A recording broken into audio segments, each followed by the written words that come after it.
She log on, camera on, let it breathe. Reads the facts and she cuts through the weeds. No fake smile, no borrow ring. If it's bogus, she gon' say that thing.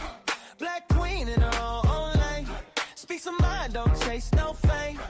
Got a joke, got a point, got class. If the room gets in, she still talk fast. She don't flinch, she don't fall. If the truth get ugly, she let it show. And the ones who talk loud still watch her glow. They can roll their eyes, but they know, they know. Jazz Noel, tell it true. Jazz Noel, do what you do. Haters hate, she still up here. She bring the facts and the laugh in here. Jazz Noel, tell it true. Jazz Noel, do what you do. Never phony, never small. Stand up tall, she says it all. If the clip don't match, she rewind. If the story shaky, she draw the line. She can roast real clean, keep it sweet. Then hit that point like, baby, please. Always ready with a side-eye grin. Call it out, then she dive back in. Her voice got weight, her wit got spark. She leave that room with a bigger heart. She don't flinch, she don't fall. If the truth get ugly, she let it show. And the ones who talk loud still watch her glow.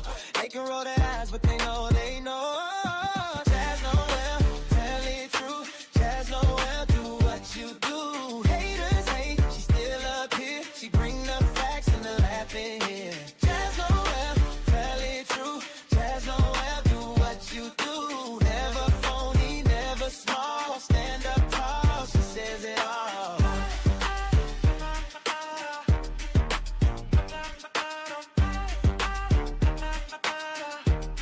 Hey, let them chatter, let them try.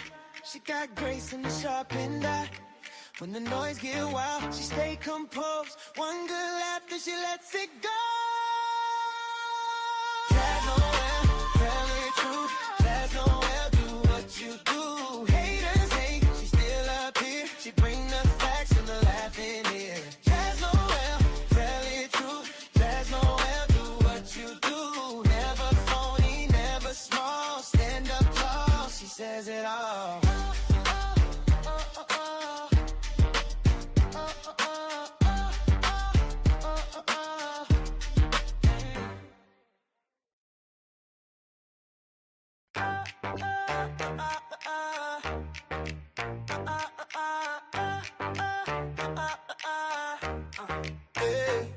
She log on, camera on, let it breathe.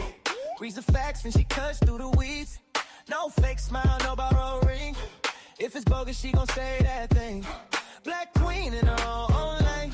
Speaks her mind, don't chase no fame. Got a joke, got a point, got class. If the room gets in, she still talk fast. She don't flinch, she don't fall. If the truth get ugly, she let it show. And the ones who talk loud still watch her glow. They can roll their eyes, but they know, they know. Jazz Noel, tell it true. Jazz Noel, do what you do. Oh shit. She still up here. She bring the facts and the laugh in here. Jazz Noel, tell We got a song. Jazz Noel, do what you do. Never phony. Y'all feeling it? We're trying out some new things. Welcome in, welcome in, welcome in. Let me turn it down just a little bit. They hit that point like, baby, please. Always ready. I feel like it's a banger. I don't know. Come on. I don't even know the song yet. What's going on, y'all? Yeah, I had to switch it up. I had to figure out a different intro song. I know y'all been getting tired of that music I be playing. So I'll switch it up just a little bit. But welcome back to the channel. I hope you're liking it. You know, you like it? I ain't gonna change it up. I think we good. On this one right now. What's going on in my life? What's going on? The genius. You feeling it? You know, just a little theme song. We'll see how long it lasts. I'm feeling it though. And I don't know if you caught the intro, but I did like a cute little intro to the channel now. You know, we're trying things. We're growing and we're trying and we're trying and we're growing. But let me go ahead and turn that down just a little bit more. Okay, because he be singing. All right. Welcome back to the channel, y'all. Look, I had to come in and tap in with you on a random ass Thursday because obviously you know why we're here. Those autopsy results are in on Nolan Wells. And just like I suspected, it's bullshit in the game. Just like I suspected, they tampered with that body before they sent it to the private investigator to do the autopsy report. Of course, which I said was going to happen because there's already a history of tampering with bodies in Mississippi, but also if there was real foul play, if you're going to do a private autopsy, that should have been done first before Mississippi got their hands on it. Because now, because they were able to have that body the moment that he came up dead or unalived, and had it for 6 days before they sent it to DC for the private autopsy. So, like I said in the last stream, that's more than enough time for them to do something to that boy's body to throw off the private autopsy report. And that's exactly what happened. That's exactly what happened. Now, I also thought Ben Crump was waiting. You know, at first he was saying he's waiting on Mississippi to, or I don't even know if he said it, but a lot of people speculated that that Ben Crump's office was waiting for Mississippi to reveal their autopsy reports first before he reveals his secondary private autopsy, but it didn't go as planned. He decided to reveal his results of their autopsy before the state, right? We still haven't heard anything from the state. Nothing at all. But but at this point, we already know why. We already know why. There's a big ass cover up going on. And according to Ben Crump's autopsy, there's clearly something more than just an accidental drowning or an accident, because the boy's throat is missing, okay, from his dead body. And other organs in his body are also missing. And these are also body parts that would have been pertinent to an autopsy investigation. The throat, the lungs, the stomach, all things that can show, trauma or drowning or fluid in the lungs, etc. All of those organs somehow have been removed, right? They basically sent Nolan's body as just a shell with nothing in it to DC for that private autopsy. And now, what are the results? Inconclusive.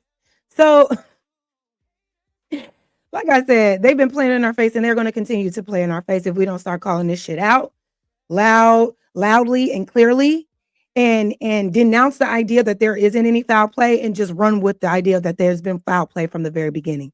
So we're going to get into all of that. We're going to go over the autopsy report, kind of go over what Ben Crump was saying on the findings, and then we're going to get into this weird ass interview.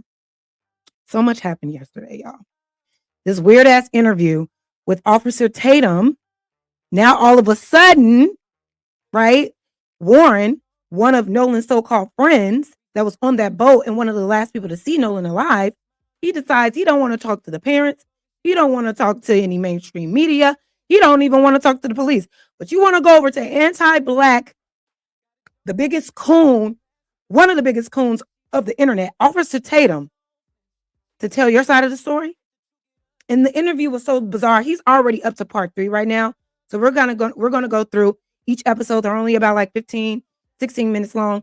And it basically is just a ploy to try to absolve them of any wrongdoing, to try to make it seem like that they have no involvement, and ultimately try to basically blame Nolan for his own death. Oh, he decided to say, we told him to come with us. He didn't want to. You see the play. You see the play for the overplay. And it's just like, can't you see? Can't you now understand and realize that there is bullshit in the game? And Warren and all his friends that were on that boat, and the people and the person or the grown adults that were there, because there were, and whoever that captain was, should all be in police custody right now being questioned. The way he is moving doesn't seem like he isn't guilty of anything. It seemed like he's trying to cover his ass. Okay. So we're going to get into all that. Y'all make sure y'all like the video. Make sure you share the video. Do all of the things. So exactly. So the second one came before the first one. Yes. Which we thought would have never happened. We thought the first one was going to come and then the second one so we can compare autopsies. But no, not in this case. Ben Crump had to reveal his autopsy results first, and we're still waiting on the state. So we're going to get right into it, y'all. Thank you for being here. What'd you say? FYI, that show Anton did on this topic got heated between him, Q, and Slimmy. Anton crashed out. Really? No surprise there. No surprise there at all. But yeah, we're going to get into it real quick. Let me, it's too quiet, y'all. I need something in the background, so I'm going to play just a little bit in the background. I'm going to go ahead and pull the first video up. Give me 1 second. Let me see what's going on. Okay. So yeah, y'all, it's very irritating because they're lying, right? They're lying. They're playing in everybody's face. They're covering things up. And it's so painfully obvious. And I'm not understanding how it's not so obvious to anybody else. I don't know how anybody with sense or common sense can look at this whole thing play out and try to act like there isn't any foul play involved, that there isn't any nefarious activity involved in this. The boy's body was brought back for the private investigation with no organs that needed to be assessed to figure out what actually happened. So we still don't know. And there still have been no arrests. There isn't a person of interest. There isn't a person of interest. We don't even have a crime scene. That boat that they was on should have definitely been taped off. You know what I mean? Taped off. You can't touch anything that's on that boat.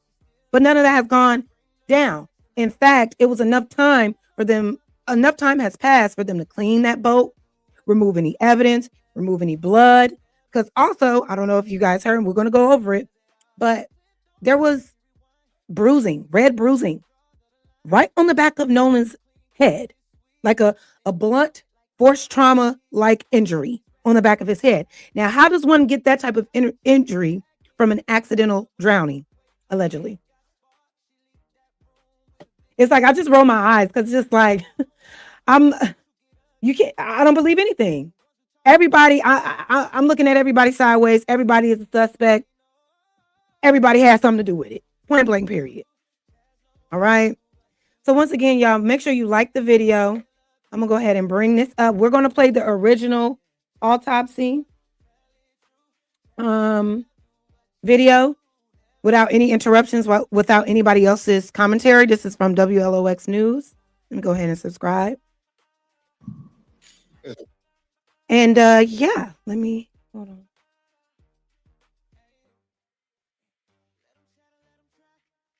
Let's see.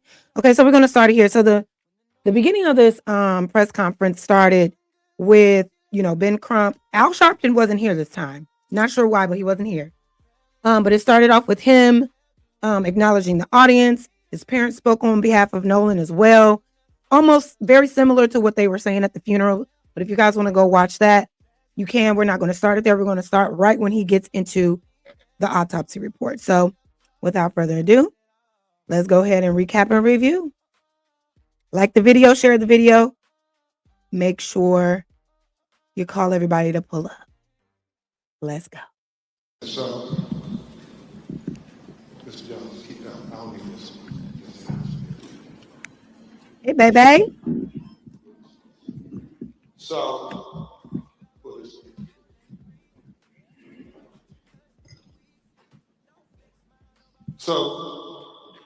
Dr. Roger Mitchell, board certified forensic pathologist, performed a preliminary report on the death of Nolan Xavier Wells. He conducted and presented this report on July 19, 2026. Preliminary report, second autopsy, death of Nolan Xavier Wells. Cause of death, undetermined, pending investigation. Cause of death, undetermined, and he just got done with this autopsy on July 19th, which was on Sunday. That's crazy to me, but let's keep going. And we'll explain that as we go through the report this morning. The manner of death, undetermined, pending investigation. Statement of examination, this forensic pathologist was retained to perform a second autopsy examination on the body of Nolan Xavier Wells. Name of the decedent, Nolan Xavier Wells, age 18 years old, race, black, gender, male. Also, listen, no tea, no shade to Ben Crump, but baby, you should have had a medical professional or somebody that, you know, understands how to read autopsy reports and give, you know, clear articulation. Because I ain't gonna hold you, you know, Mr. Crump, he was struggling a little bit. You know what I mean? I'm listening to him like, what is that? But that's neither here nor there. So I'm hoping you guys can understand him clearly, because it was a lot to get through, and it seemed like he had trouble pronouncing a lot of these words, which anybody would be. I mean, there are some really big words, I'm assuming, when it comes to autopsies and you're trying to describe certain body parts and ligaments and all type of stuff. I am going to speed it up just a little bit, y'all. Okay? So that we can get through it. But let's continue. Date of death, unknown. Second autopsy date was performed on July 10th, 2026. Preliminary findings. And this is significant. And I also find it very weird that they still don't know his time of death.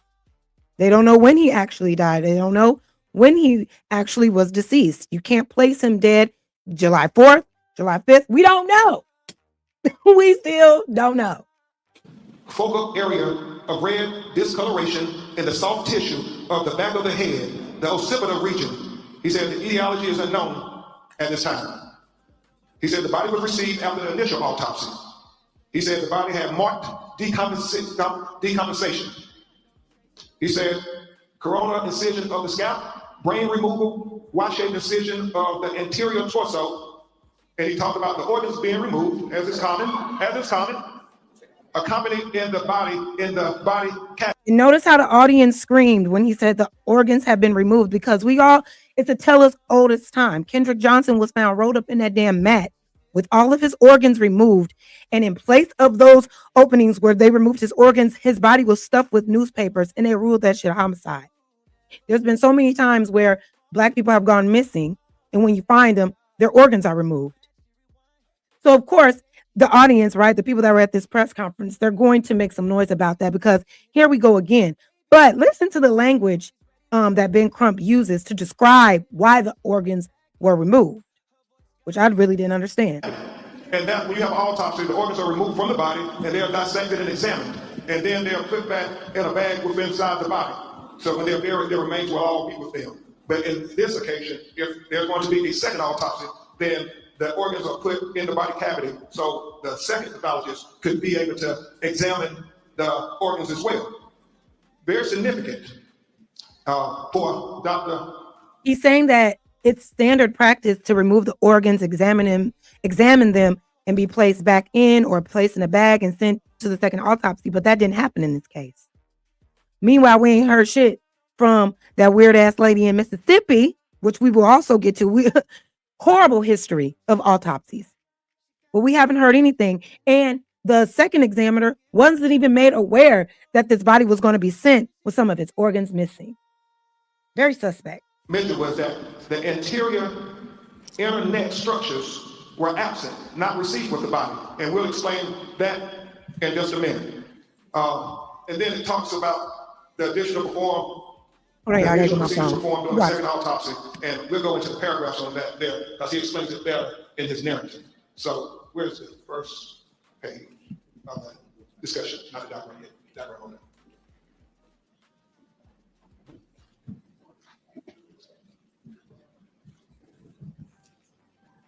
So he talks in the preliminary discussion opinion. This forensic pathologist identified several limitations during the second autopsy that create barriers to establishing a definitive cause and manner of death for Nolan Xavier Wells.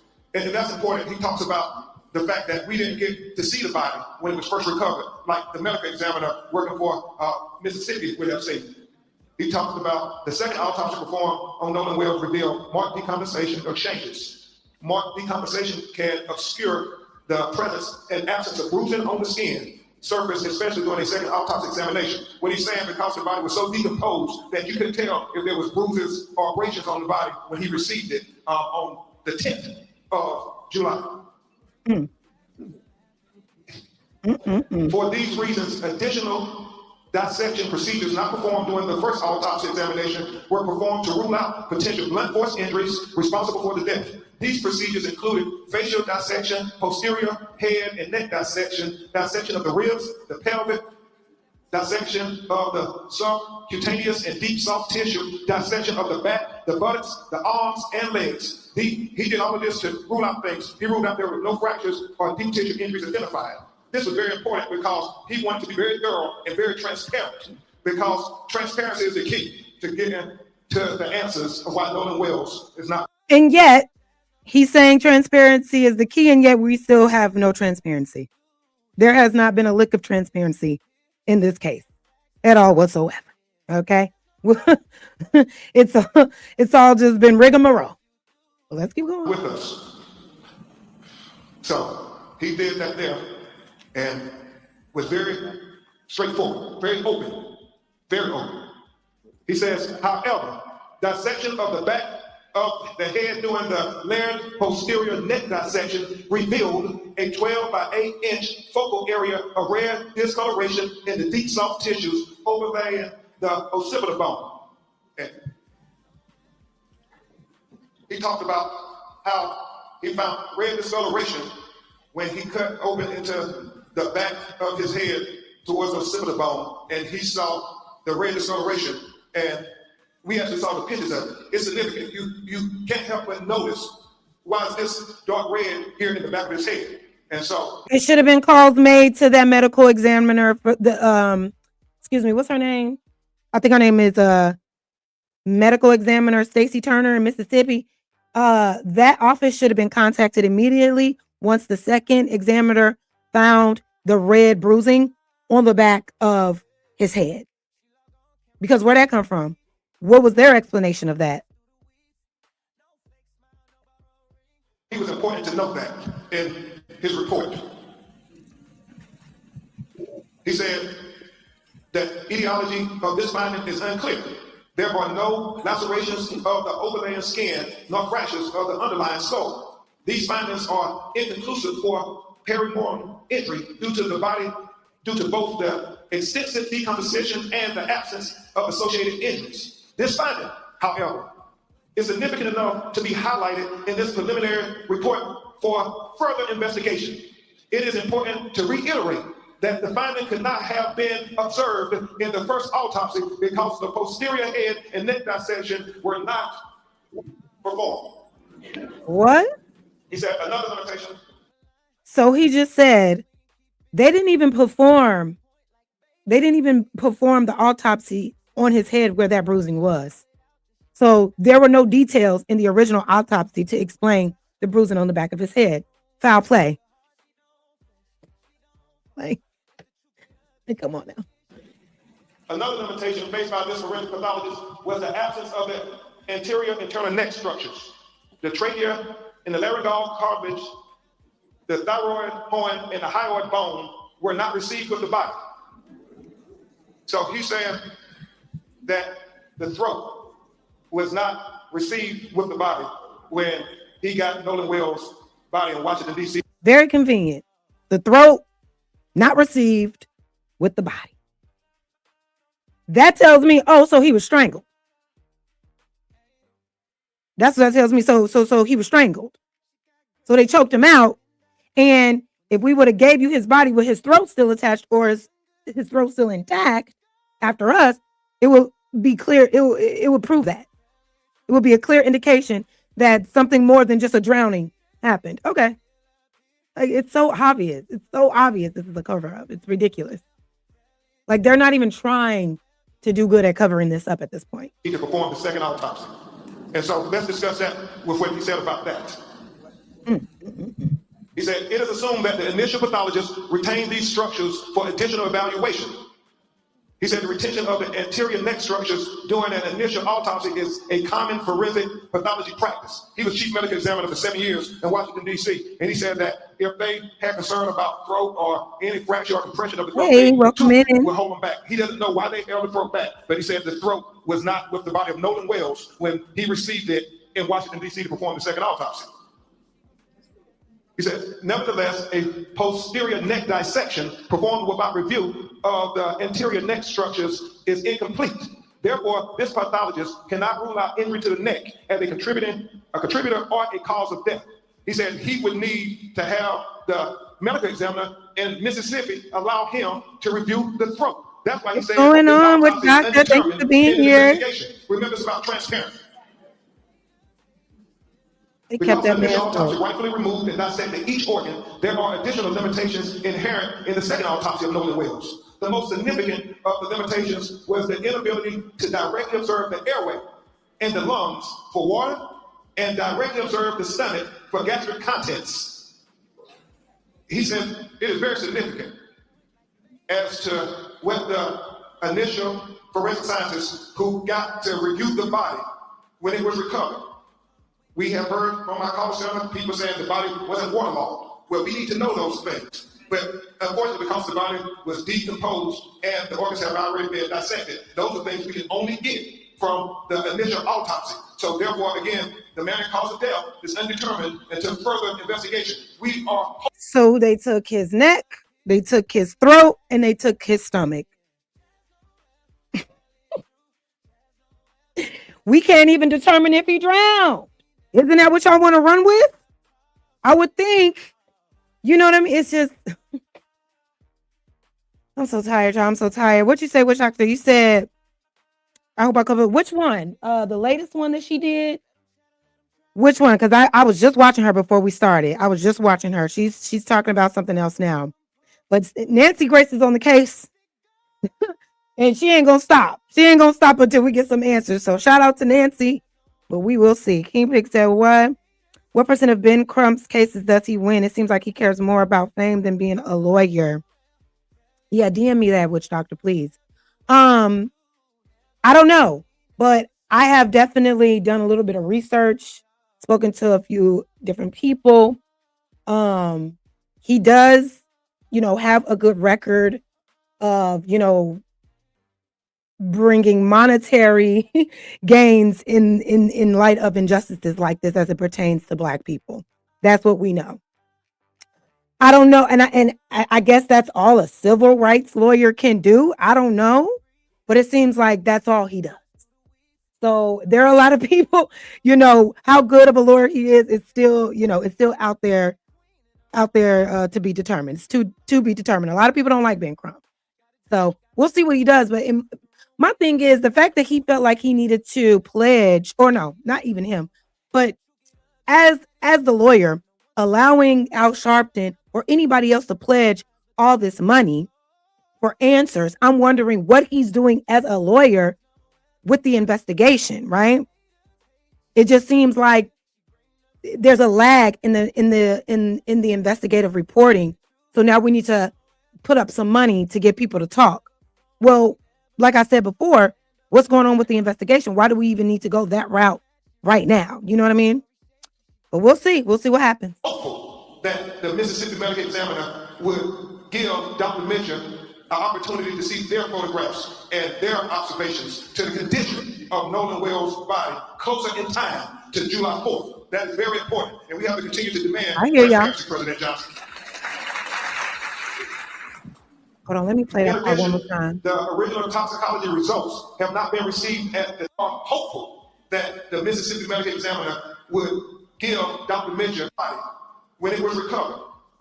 We have heard from our call center people saying the body wasn't waterlogged. Well, we need to know those things. But unfortunately, because the body was deep. Hold on, we got a super chat. Let me go ahead and honor that. Thank you, Witch Doctor. I appreciate you. What you say? You so funny. Channel support. Y'all support Jazz. She ain't twerking and throwing ass, which I'm not against. Oh my God. Yeah, support Jazz, y'all. Support Jazz. We ain't throwing ass today. But let's keep going. Decomposed and the organs have already been dissected. Those are things we can only get from the initial autopsy. So therefore, again, the manner and cause of death is undetermined until further investigation. We are hopeful that the Mississippi Medical... We are hopeful. No, we demand. Words matter.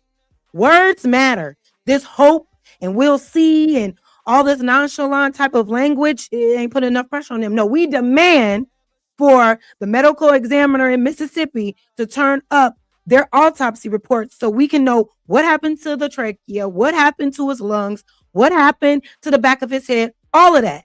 And also to explain why you would send that body without those parts intact and with the body for the second autopsy. All that is very fucking suspect. Ain't no, we are hopeful. No, y'all need to demand it. Y'all need, I don't know if they can, do an indictment or subpoena, what do you call it? What is it called? A warrant or whatever? I don't know. But something needs to happen than just waiting around and being hopeful. Because they're hoping that you hope this thing away. You know what I mean? They're hoping that you just rely on them and wait on them without any force. No, you need to be on their ass. They need to be on it. I'll be damned if this shit ever happened to me. I ain't never letting up. Let's keep going. The examiner would give Dr. Mitchell an opportunity to see their photographs and their observations to the condition of Nolan Wells' body closer in time to July 4th. That is very important, and we have to continue to demand transparency, President Johnson.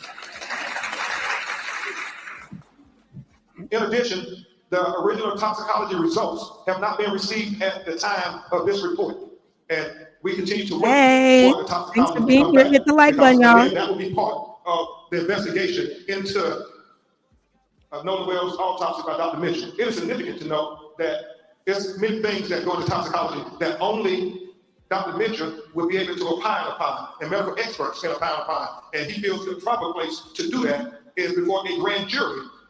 Thank you for the super chat, the genius. No. He said, what was that? I did not know it was being thrown in the circle. LOL, just playing. Yeah, no. We don't do that on this channel. Not on this channel. Okay. Courtroom, and so we would hope that the district attorney would present Dr. Mitchell before the grand jury as well. We want all relevant information to be heard by the grand jury. Lastly, in cases where a death has occurred in or around a body of water, this is important.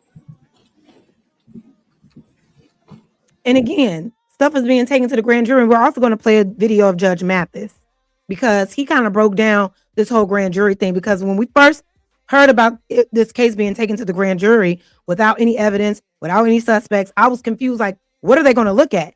But apparently that's the whole point.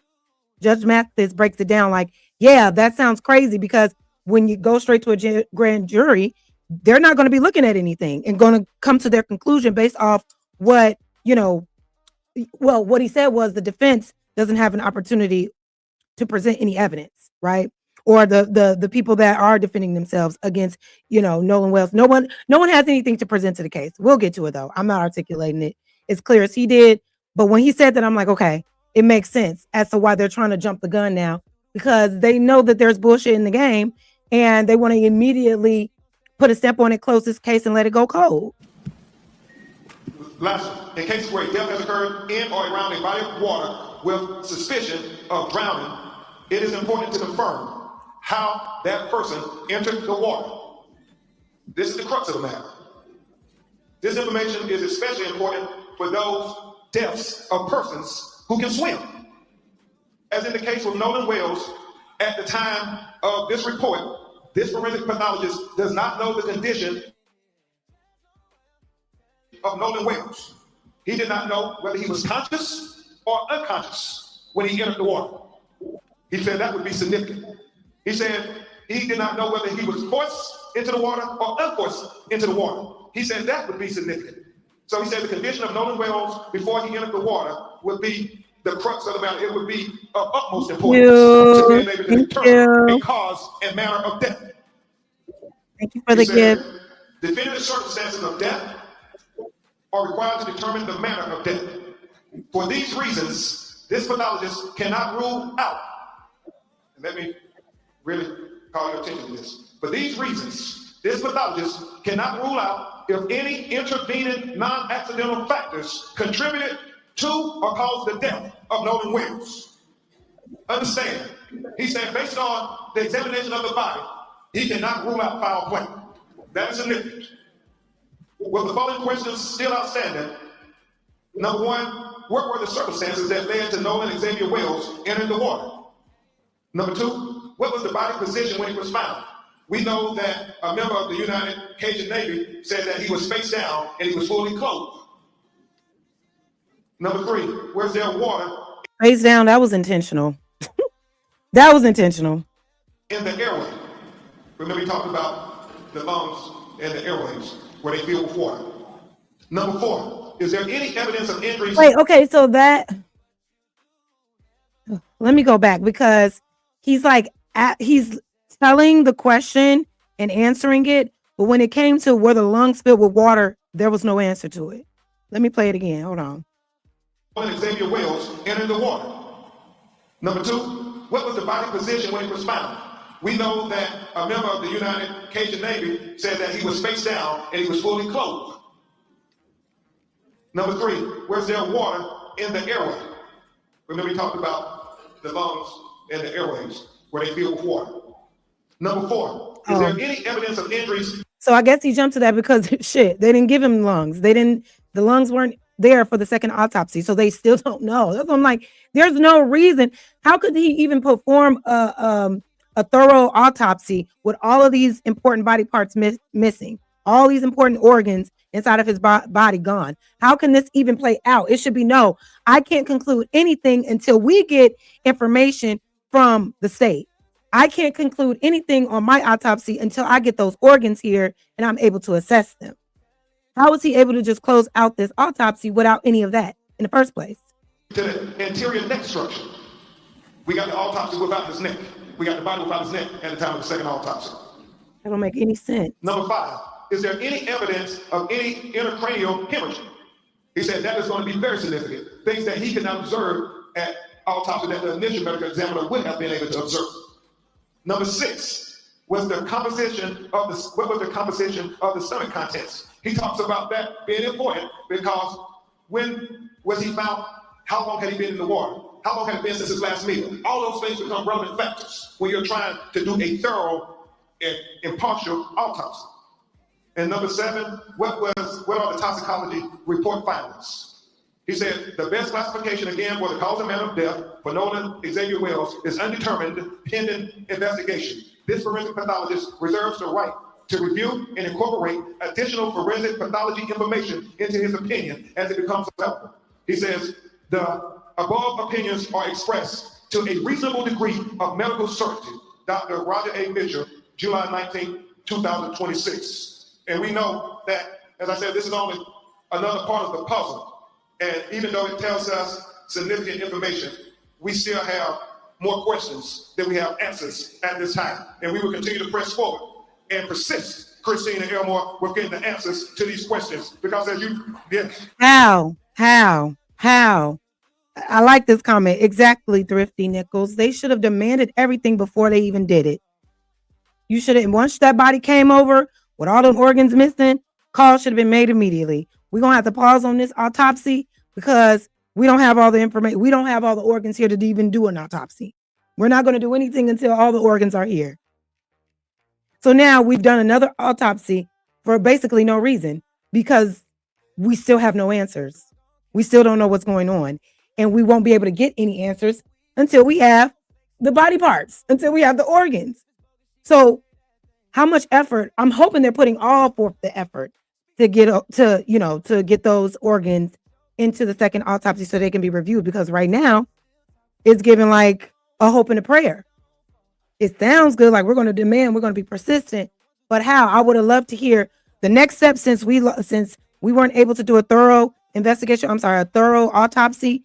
Now our next step is demanding those organs from the state of Mississippi to be flown to DC for a continuance of our autopsy, because we know nothing. This gave us nothing. But what we do know is that there's bruising on the back of his head, and we do know the medical examiner in the state of Mississippi didn't put that part in their official report. We don't even know what's on their official report. We will persist, because as Christine and Elmore and Attorney Parker and I talked this morning, we know that there are so many conflicting stories. The fact that she said him being found face down. The fact that we have other videos where people who have called said that is Nolan, who is in some kind of dispute with others. we're looking at all of these things. The fact that the GPS tracking of the boat is being questioned by many. We're trying to dot every I and cross every T, because we understand that when our children's lives are at stake, it matters. Not just what happened, but what we do in the aftermath of them being taken away from us. And just like the NAACP stood up when another tragedy in Mississippi, taking the life of young Emmett Till, we would stand up for Nolan Wells. Just like how the system in Mississippi fucked over Emmett Till and his mama. It seems like they're setting up to do the same exact thing here, right? It seems like it's the same thing. And he mentioned all of the things, right? Everybody has questions about where the boat was, why it hit so many places during that GPS recovery, right? It saw that the boat didn't go from one place to another and back. It went several places. After finding all of this out, why isn't anyone being questioned by the police? How much effort is the investigation really doing? How much effort are they putting forth to get all those people that was on that boat in custody of police to be questioned about their whereabouts, about what happened? None of that has happened, and it's very bizarre. It's extremely bizarre that nobody has been questioned when you have all of this evidence, right? That clearly shows somebody needs to be questioned. Somebody that was close, somebody that was on that boat. We can't be asking people to come forward. We need to be demanding the people on that boat to come forward. That's what needs to happen. And I'm not sure if that actually is going on, especially now when we got this little beanhead ass friend, Warren, talking to idiots like Officer Tatum. It's like, how are you able to talk to him before he talking to police? That's weird. NAACP and civil rights leaders stood up when another Mississippi son was taken in Mega Evans. We would stand up for Nolan Wells. Okay. And just like too many of our young people, Trayvon Martin, Michael Brown, Breonna Taylor, Ahmaud Arbery, Botham Jean, Terrence Crutcher, the list goes on and on. Sandra Bland, Atiana Jefferson, Sherman Alton Sterling, Eric Garner, George Floyd, Tamir Rice, the young people who I was trying to focus on. Gary, we stand up until we get the truth, until we get justice for Nolan Wells. Justice for Nolan Wells. Justice for Nolan Wells. Justice for Nolan Wells. Justice for Nolan Wells. Okay. Yep. Justice for Nolan Wells. We're waiting on it. We're waiting. We're waiting for the justice. You know what I mean? Like, okay, we're waiting. So, y'all, that was the autopsy. So what do we know? What do we know? They killed him. No. Allegedly. That all signs lead to, yeah, they unalived that boy and they're trying to cover it up. I mean, anybody with eyes can see that. But what do we know? The autopsy was inconclusive because it came back without any of the organs needed to actually do a thorough autopsy report, right? So ultimately, it's bullshit. Ultimately, it didn't help anything. We know nothing. We still have so many unanswered questions, right? But get into this video, right? After the autopsy report came out, after this report came out, a reporter from New Orleans was in Mississippi and was able to track down the sheriff, right? And he responds to the new autopsy findings. And I find his demeanor to be quite interesting when it comes to this. Make sure y'all like the video and make sure y'all hype the video when we're done. Okay, put me in the algorithm, please. But just get into this. This is the Mississippi Sheriff response to Nolan Wells autopsy results. Questions, experts react.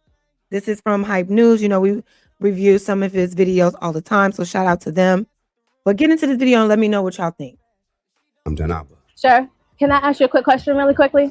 Sure. Can I ask you a question? Any extra details? Because we did just get the independent autopsy results today. Anything? In the latest around the case of Nolan Wells, answers continue to be demanded about the teen's mysterious death that originally was positioned as an accidental drowning by local authorities. Now, as the investigation still continues, some suspect that either local authorities are seeing signs of foul play or are making sure to get answers as public criticism and outrage grows. On Wednesday, Wells' family and attorney Benjamin Crump would present their early findings of their independent autopsy conducted back on July 10th to shed some light for the public of what Wells's cause of death could have been, as speculation and theories continue online. Now, in their findings, they will report that his cause of death is currently undetermined, but for several reasons, which mainly appear due to specific parts of his throat not being returned back to the body for the second autopsy. It appears that the Mississippi State Medical Examiner would decide to keep those findings. Now, as concerning as that has sounded for many, the fact that there was a noticeable reddish discoloration on the back of Wells's head has also added to continued speculation. As noted in previous reports, it appears that Wells's family is not happy with how their local sheriff's office has handled the case from the beginning, as well as the communication with them, which would ultimately inspire them to team up with Crump to apply more pressure for answers. If you can recall, following Wells's body being recovered on July 6, Sheriff John Ledbetter of the Jackson County, Mississippi Sheriff's Office would go on to suggest in an interview before an autopsy was even conducted that he did not suspect any foul play. Now, the statement would go on. And how was that even allowed? How could he have come out and made that statement so quickly without knowing anything? Why is it he can just come out and say there was no foul play without any proof? And that's what everybody needs to just run with. At this point, question the sheriff. You know what I mean? Like, I don't understand how they can just make these statements and we just are okay with it, and they can make it without any proof of it not being foul play. To anger many and have some accuse Ledbetter of trying to cover up the case. Now, as more media begins circulating, it does appear that Ledbetter's early statement continues to bite him back. On Wednesday, immediately following the release of Wells's independent autopsy, a reporter from New Orleans's WDSU would ambush Ledbetter with questions about the case, the independent autopsy, and if he can provide any new information. Sheriff, can I ask you a quick question really quickly? Can I ask you a question? I'm Chantel with WDSU in New Orleans. I came up here 2 weeks ago to meet with you, but I think y'all were in and out of meetings about the Wells case, and then they told me eventually you just weren't able to come out. So that was like July 8th. So I'm back now. I'm wondering if you guys will be releasing any more details concerning the case. The last thing I saw on your social media was on July 8th, the same day. So any extra details, because we did just get the independent autopsy results today. Anything that you can give us? Not at this time. Okay, so y'all are no longer answering questions about the case? Got his ass caught up. Look at him. He had to chuckle. Wait, what? Almost caught your ass slipping. She said, so y'all not answering any more questions about this case? No, they're not. Clearly,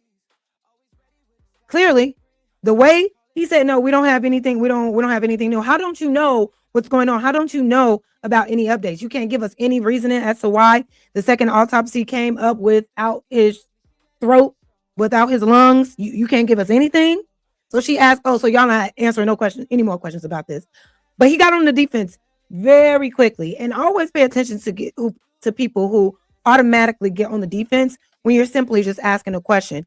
That right there alone is an admission of guilt, in my opinion. Yeah. I know you're trying to get some edited footage, but no, I'm just asking. I'm just look at him. I know you're trying to get some edited footage. I know you're trying. She's trying to get a gotcha out of him when she's just looking for transparency. But he got to tiptoe around how he responds, because he knows he's harboring guilt. He knows that he's in cahoots with something that went terribly wrong, and he's covering it up. So instead of being transparent, it's, I know you're trying to get a clip. I know you're trying to get an edited, moment out of me. No, sir. We're looking for the truth. Lying ass motherfucker. But that's the name of the game. Confirming. That's all we're saying. We're actively investigating. Thank you. My name is Chantel. We're from New Orleans, WDSU News. Okay. Yeah. It's still active. He looks. He has that look, y'all. He has that look. Being investigated. Again, this was from the press conference this morning. Okay. Yeah. It's still actively being investigated. Again, this was from the press conference this morning. When mom said that y'all were saying there was no foul play in the beginning, but now this, has anything changed since then at all, or? Like I said, we're actively investigating the case. This is still active, ongoing. The state medical examiner did not release their report right at this time.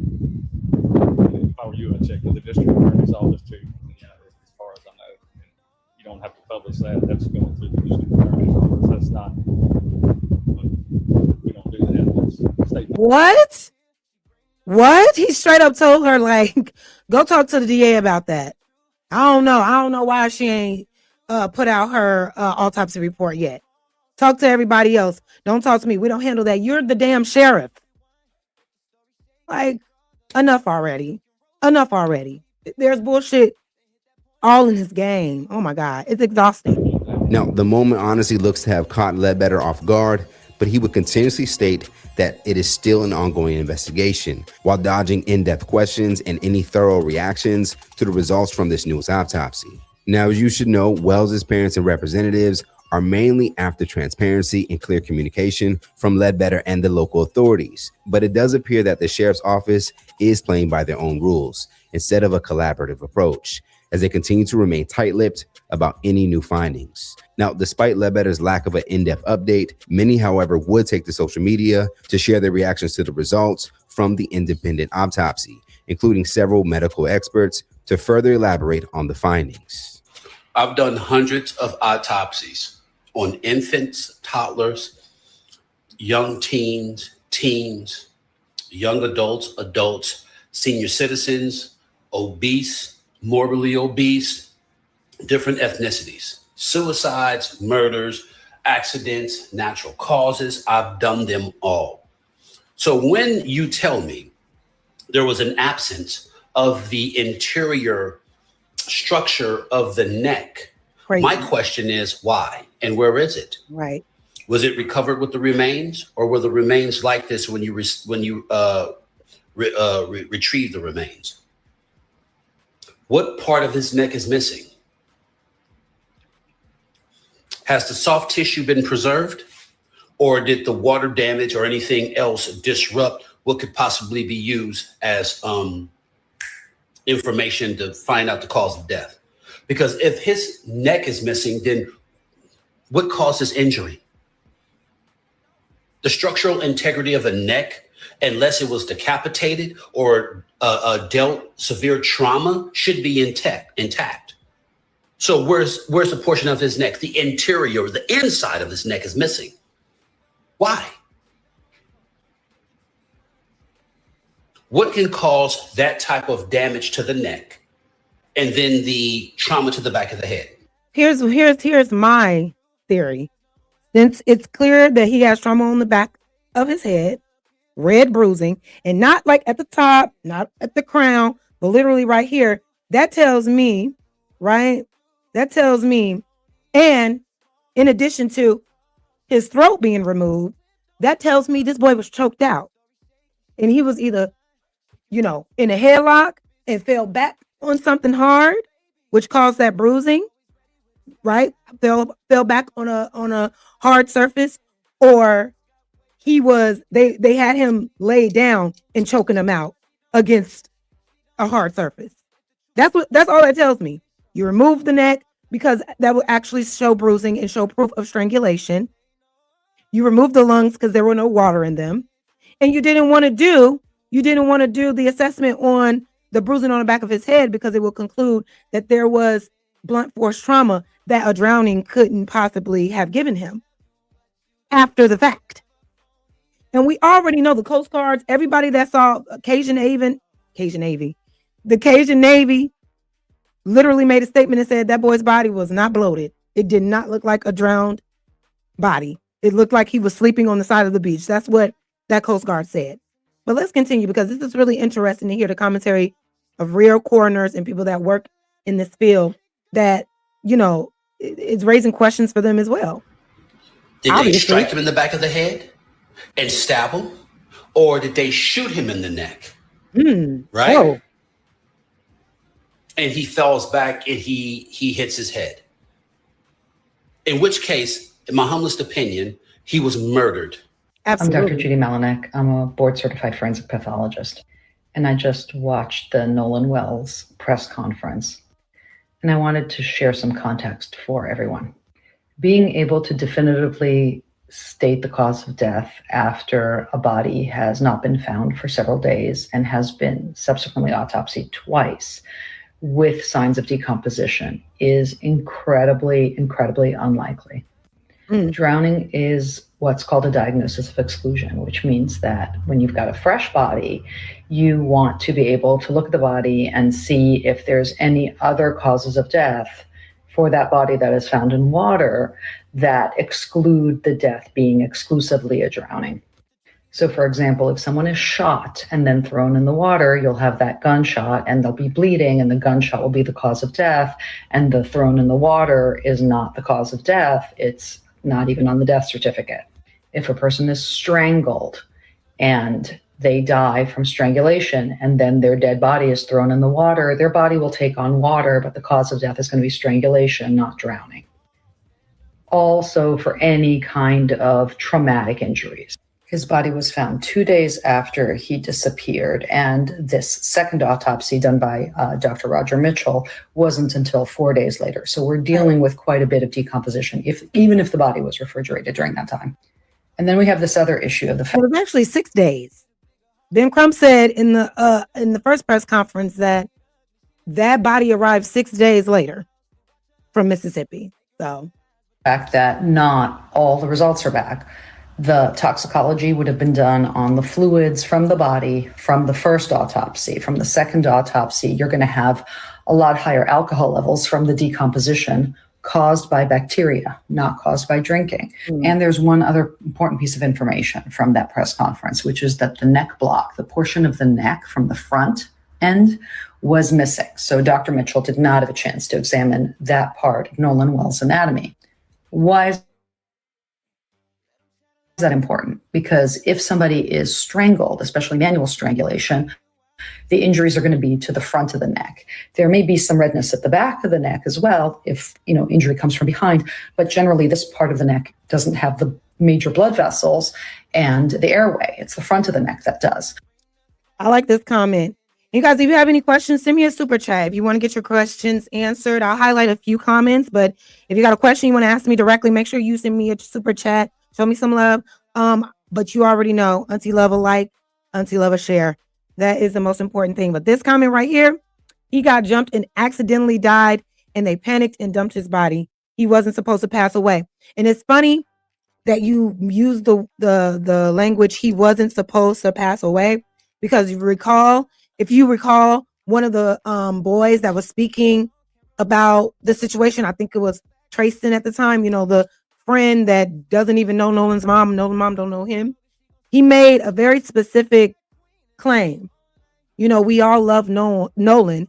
No one wanted to see him die. No one wanted to see Nolan die. So you saw him die? You saw him die? What you mean you didn't want to see him die? It seemed like you said, a fight gone wrong. We didn't want to see him die. Interesting choice of words. Very interesting choice of words. I will be questioning all of that. All of that. So compression or damage to the front of the airway, that's going to be found in the neck block that is still sitting at the medical examiner's office. That was not released with the body. So you may ask, is this common practice for pathologists to keep a portion of the anatomy with them at the medical examiner's office and not release it to the family? And the answer is yes. We will sometimes retain important specimens that have pathology in a jar under formaldehyde at the medical examiner's office for further examination or as evidence. And the absence of that neck block is really important because we still don't have information from the first autopsy that has not been released yet. So we don't know if it was kept out of an abundance of caution. And my thing is, okay, Ben Crump is so great, Mr. Crump and them. It should have been pause the secondary investigation, pause the second autopsy. We're not moving forward until we get all those organs. It should have never been concluded. So that's what I'm saying. How much work, how much effort is really being put forth? Because now what? Okay, Mississippi may or may not come forward with their findings, but we need the actual proof to come to a conclusion. I wouldn't have did it. Like she said, we do remove those organs, but they're they're maintained, they're preserved. We won't know anything until Mississippi speaks, and we already know what time they on. This shit is irritating. Meaning that it didn't have any findings and it was negative, or it was kept because it has findings, because there's a broken hyoid bone, or because there's hemorrhage in the strap muscles. Right. Until we get that first autopsy report, we don't know why it's been retained. So why should anybody do a second autopsy? A second autopsy is often done in cases where there is a high-profile case such as this, or there is concern from the family for foul play, and they're just not getting answers from the medical examiner's office because the medical examiner's office is still doing their investigation and is keeping things under wraps, because if there is foul play, they have the evidence, they have the physical evidence that might be able to trap the killer, and they don't want to release that to the public. Even if there is no evidence of foul play. That's obviously what's happening. That's why I'm like, what can we do? It's not funny, y'all. But what can we do? That's exactly what's happening. It's clear as day. We're not stupid. That's clearly what is happening. They kept the vital organs and the vital remains away from that dead body because it would improve foul play. Then the sheriff would have to come out and retract his statement saying there's absolutely no foul play. Now he's a suspect. Now everybody in Mississippi is a suspect. But because they tend to have a consistent track record of these mysterious deaths of Black people in Mississippi, and all ruling them accidental or drownings and etc. I'm sorry, y'all. I don't think we'll ever get real answers. It seems like everybody is in cahoots in that state. And they already have things set in stone when things like this happen to make sure nobody goes to jail for it, to make sure nobody is held accountable for it. And I'm trying to figure out how can we get past that? What will it take? You know what I mean? What will it take? Just the lack of evidence is evidence and is important information that might affect how people are interrogated, whether they're going to tell the truth or not the truth about what happened to him. You have to understand that the medical examiner's autopsy is legally mandated, and it is ultimately the most independent autopsy because it's not beholden to the family, it's not beholden to the prosecutor, to the police, to anybody else. It's an independent agency. So that is an independent autopsy, but it takes time. And it takes time until we get all the information back, including the toxicology report. And to answer the question, if somebody's intoxicated and they drown as a result of their intoxication, meaning that they're just, too intoxicated to be able to swim adequately, the cause of death would still be a drowning, but the intoxication would be considered a significant contributing condition. But because of what I said about alcohol forming from bacteria after death, if the body is decomposed, you have to subtract some of that alcohol because it may have been caused by bacteria and may not have been a sign of intoxication. And you can have up to 0.20 gram percent. So 0.08 is above the legal limit in most states for driving, but you can get up to 0.20 in a massively decomposed body. So it really throws you off when you have decomposition and alcohol to try to figure out whether there was alcohol on board or whether all of it's just been made by bacteria. The fact that it was alcohol on board with minors, they should that's against the law in itself. You know what I mean? So everybody on that boat needs to be questioned, especially the adults that were there. And I also find it very interesting that the captain of that boat is radio silent. You know what I mean? The captain that day, the person that was driving that boat, where's that person? Or are they saying, because I haven't heard any of those friends say, oh, one of the friends was driving the boat, which I would never believe. I would never believe, because it was a pretty large boat. You had to go out some miles. You definitely need a captain there and a co-captain there. You can't just be letting kids ride off on boats in waters that have, really big currents, et cetera, et cetera. So I'm gonna let this play out a little bit more, and then we're going to dive a little bit more deeper on the history of this medical examiner in Mississippi, because she ain't shit. According to Benjamin Crump in a new interview with TMZ on Wednesday, the family's autopsy is considered pending, as they would now await pictures from the first autopsy and hopefully Wells' missing throat to help conclude their findings. Let's talk about it more. So thank you so much to Hype for that review and that video. And I saw somebody say, exactly, pictures they were always drinking, never exactly. Even that first picture that we saw him on the boat, he didn't have a drink in his hand. Those other boys did. But then there was another video of one of his so-called friends talking about, oh, when I first saw him, he was like drunk and wasted and all this and that. And then it was another boy in front that said, oh no, he was completely coherent. He was completely saying he wasn't drunk or anything like that. It's just so many conflicting stories. Everybody is talking and ain't saying nothing. Everybody is talking and we know nothing. It's like, stop talking, stop saying words if it's not going to bring us closer to the truth. But let's now get into this next video I want to show y'all. I found some information on the medical examiner that I thought would be interesting to play tonight. So I'm going to go ahead and play right now. Make sure y'all like the video up. Please like it up, like it up, like it up, like it up. Share the video. Get people in here, y'all. We got to stay on this case because they playing in our face. Okay. We need justice for our boy, which unfortunately, y'all, I really don't think we're going to get it. I'm sorry. I don't think. I think a check is going to be cut, and that's going to be all she wrote. That's what it's given. But now let's get into this video. Let's see. It says Nolan Wells and the pattern of disputed autopsies in Mississippi. This is from Kahan Tazadak. Okay, that is a hell of a name. Thank you for the work that you do in regards to this case. Let's get into the video. You know, they say that justice is blind, but she seemed to be looking each time when a crime is committed against a black and a crime is committed against a white. Let's take, for instance, a jury recently sentenced 19-year-old Camilla Anthony to 35 years in prison for stabbing a 17-year-old Austin meth lab at a Francisco, Texas track meet, which is said to be in self-defense. The judge decided to have a private hearing, which was a violation of Anthony's Sixth Amendment right, and gave Anthony 35 years in prison. Is that blind justice or is that racism? Now, let's reverse that. Recently, we had Nolan Wells, whose body was found on July the 6th after going out on Horn Island with his white friends. So now white people are saying, many of them at least, are saying, well, we can't rush to conclusions. We don't know what happened. We have to take time. Even the sheriff's department is saying there's no evidence of foul play. If we reverse those roles and one white boy went out with 4 black boys, would white America would be reacting the same? I want you to dig deep and give your honest answer. Comment below. Is justice blind or is justice just as racist as ever in America, and is Mississippi still burning? On July the 4th, 2026, Nolan Wells had no idea that that could be the last day of his life. And then this happened.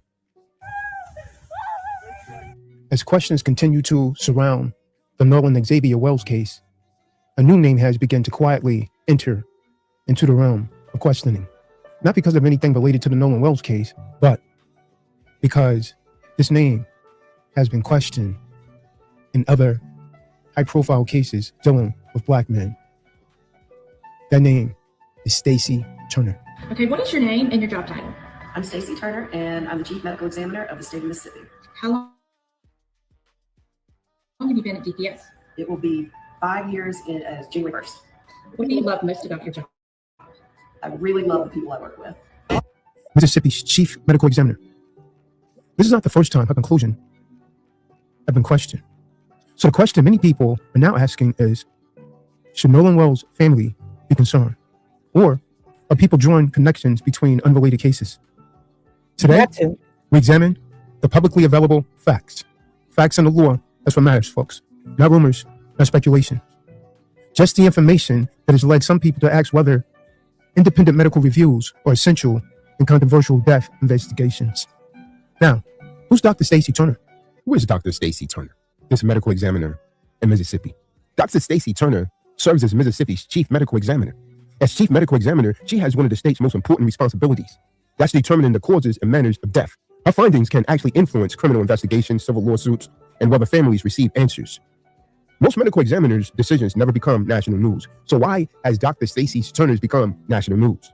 You see, occasionally, a case attracts widespread attention. And in recent years, several of Dr. Stacey Turner's findings have become the subject of public debate. Why? Now, that doesn't mean her conclusions were wrong, but it does and should raise eyebrows. Nor does it establish misconduct. It doesn't. But it does raise an important question. What happens when independent experts... Wait a minute. You say it's hella ads playing I don't like that. I don't like the ads to play while y'all watching in real time. Hella ads. I don't like that. I'm gonna try to fix that. Why is that happening? I don't like that. But bear with me, y'all. Just skip the damn ads if you can. Skip the ads. Skip the ads. Because I know I hate that. So thank you for all these gifts. I don't really know what they mean or what they equate to, but thank you so much. Thank you so much. Let me give y'all a round of applause. I'm so sorry.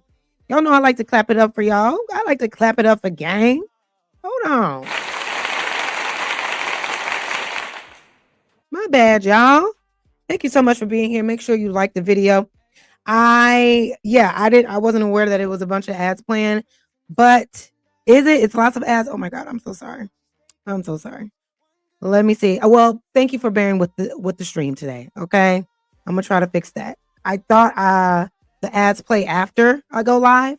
I don't know why they're playing right now, but let's keep going. Bear with me, y'all. Disagree with an official medical finding. This is what happened in the Damian Cameron case that Stacey Turner ruled as undetermined. You see, one case frequently mentioned by critics is the death of Damian Cameron. According to public reports, Damian Cameron died after an encounter with law enforcement in Mississippi. Is Mississippi still burning? Has it ever stopped? No. Is justice blind, or is it looking to see who's black and who's white? Dr. Stacey Turner classified the manner of death undetermined. However, according to news reports, 3 nationally recognized forensic pathologists later reviewed the available information and publicly stated they believe that the death should have been classified differently. Specifically, they concluded the evidence supported a homicide determination. How then did Dr. Stacey Turner declare it undetermined? Can you see why people are concerned? Can you see why people saying Stacey Turner shouldn't be on the Nolan Wells case? That disagreement became part of an ongoing public discussion surrounding the case.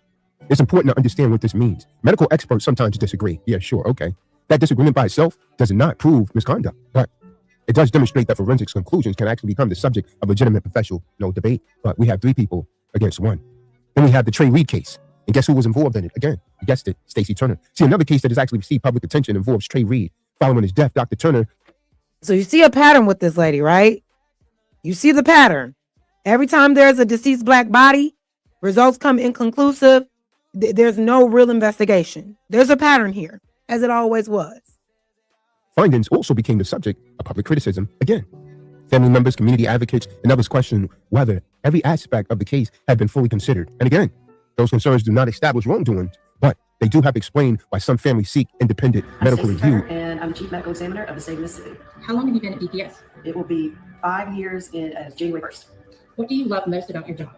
I really love the people I work with. What they found through their autopsy was that he was possibly manually strangled and then placed in the tree after his death. We also now know that he had an altercation the day before with 4 white students. And the reason why is because he was coming to the defense of his younger sister, who was under attack by these guys for comments she made online about Charlie Kirk's death. The authorities are saying that they have identified these 4 students, and we cannot leave this alone. In controversial cases, especially over there in Mississippi, when Stacey Turner's in charge and there's blacks and whites involved. I mean, let's just keep it real. Let's be realistic here, folks.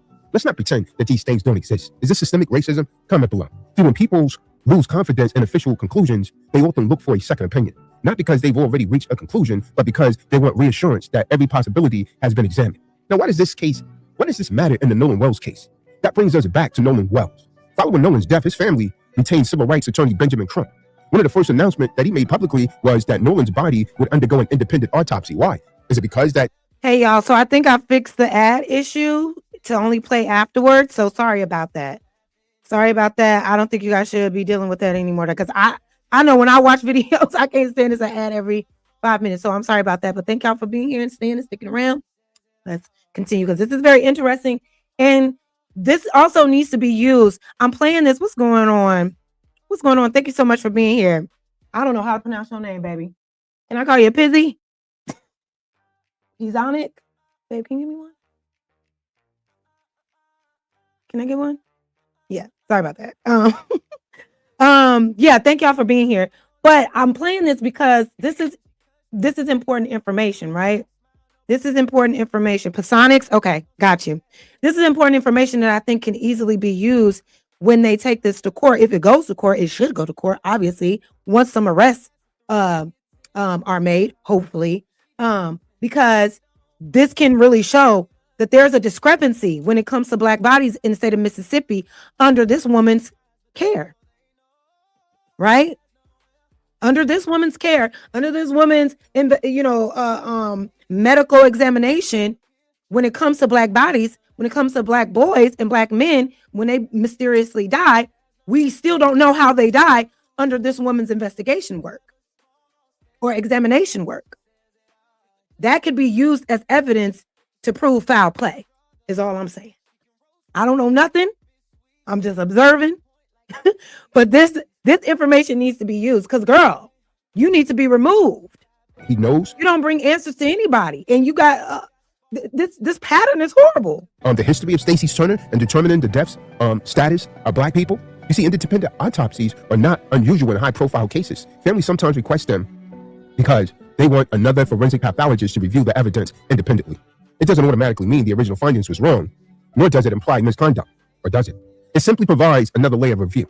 Given the public attention surrounding Nolan's case, many people have asked whether that independent review will answer questions that remain unresolved. And they continue to tell the family that we don't see any evidence of any foul play, even though you have students who recorded an altercation while they were on the boat's argument where you had Nolan and somebody yelling at one another on the boat. So that's an issue. And then you have the young lady make a statement and she says, well, Nolan and I finished talking and Nolan said he was going back to the boat. And then the boys on the boat said, no, Nolan told them he was going to stay with her.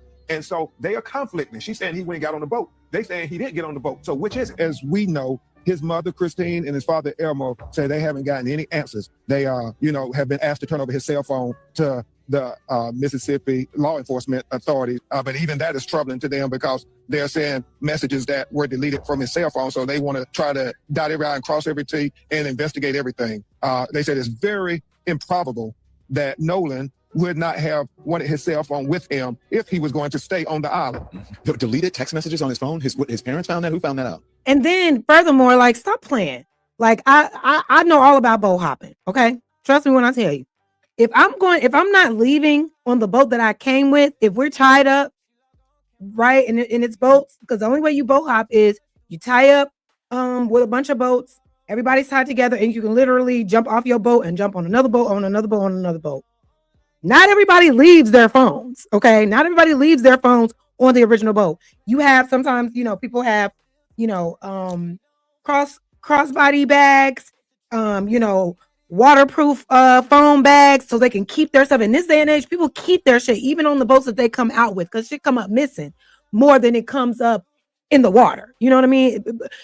Your stuff is more likely to get, taken than it is to be turned up, in the water somewhere. But if I'm going to leave the boat that I came with, there's no way I'm going to consciously say I'm going to, at any age, especially as an 18-year-old, when I know I got to get back on land, get back in my car and communicate to my friends that I'm okay. I'm not going to sit here and leave my belongings on this boat. Not just my phone, but my keys and everything. Get on somebody else's boat and leave with them. And so now when I go back onto shore, now what?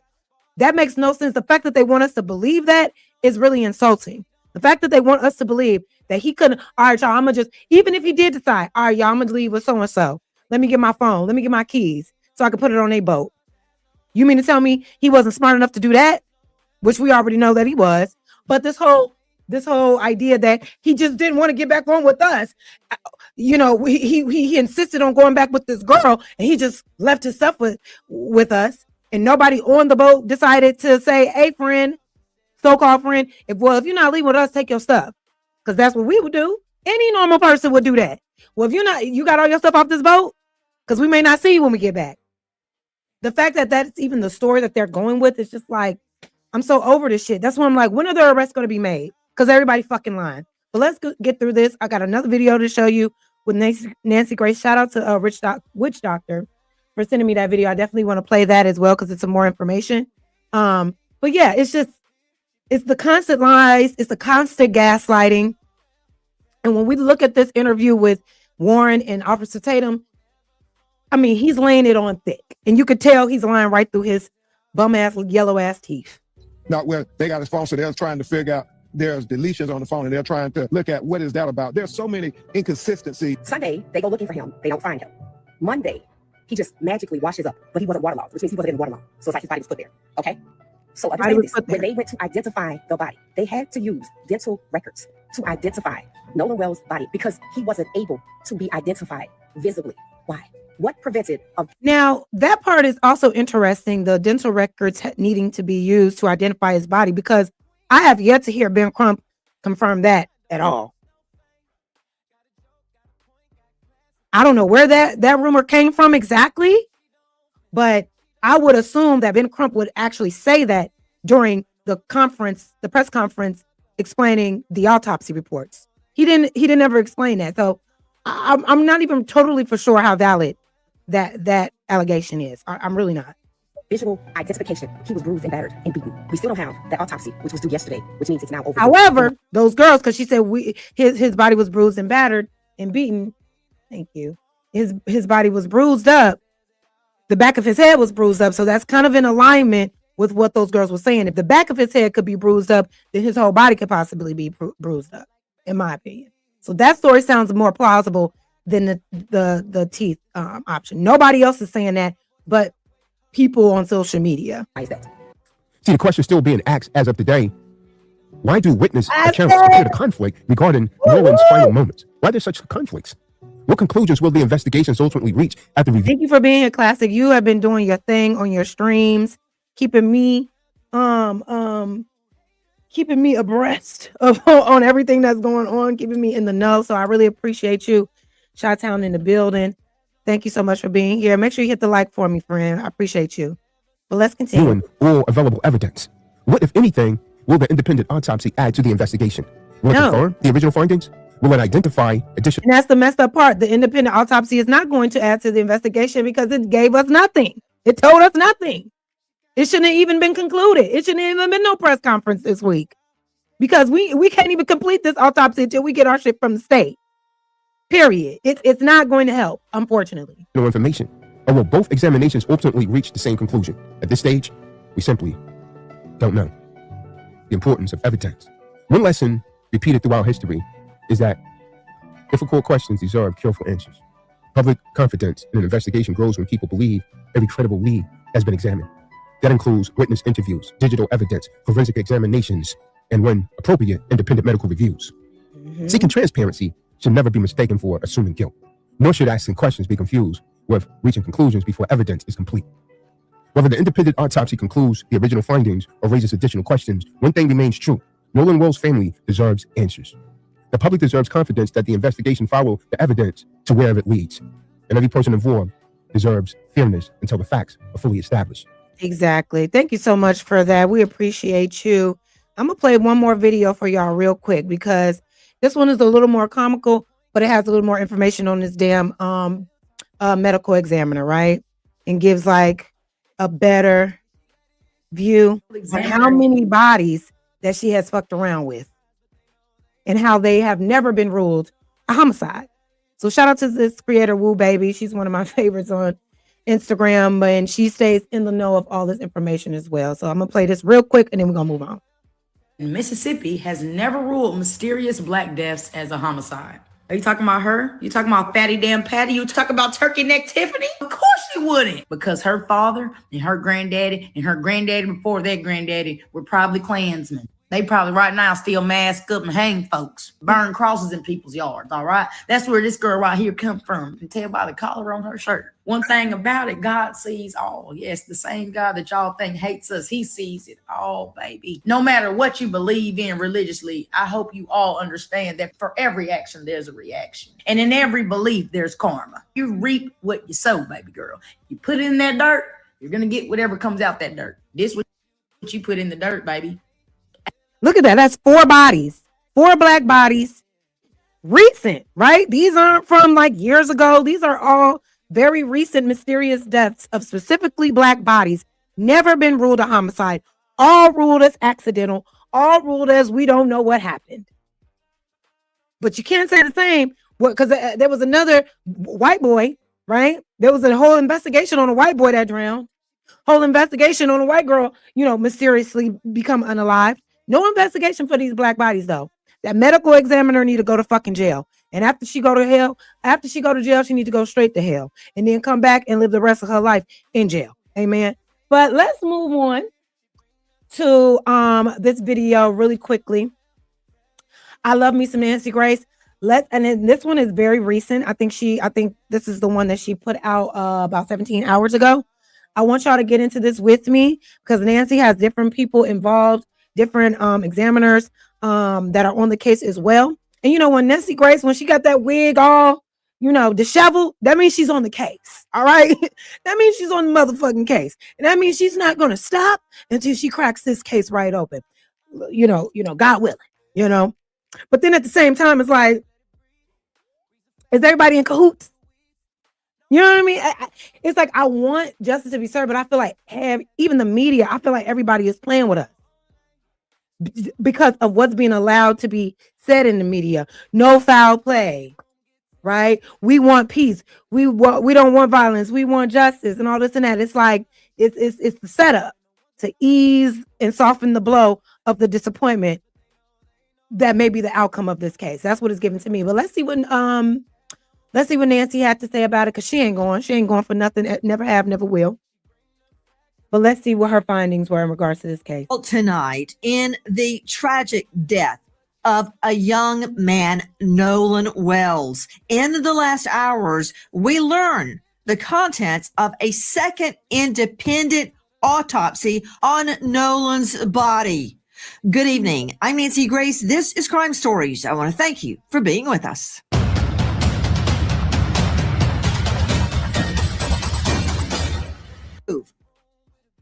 Position. What does that mean? Probatively, what does that prove?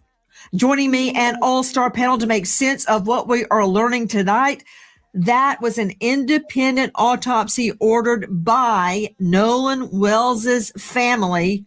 We still don't have the official autopsy from the Mississippi Medical Examiner's Office, but straight out to a renowned medical examiner. You know him well. Joining us, Dr. Kendall Crowns. He is the Chief Medical Examiner of Tarrant County, Fort Worth.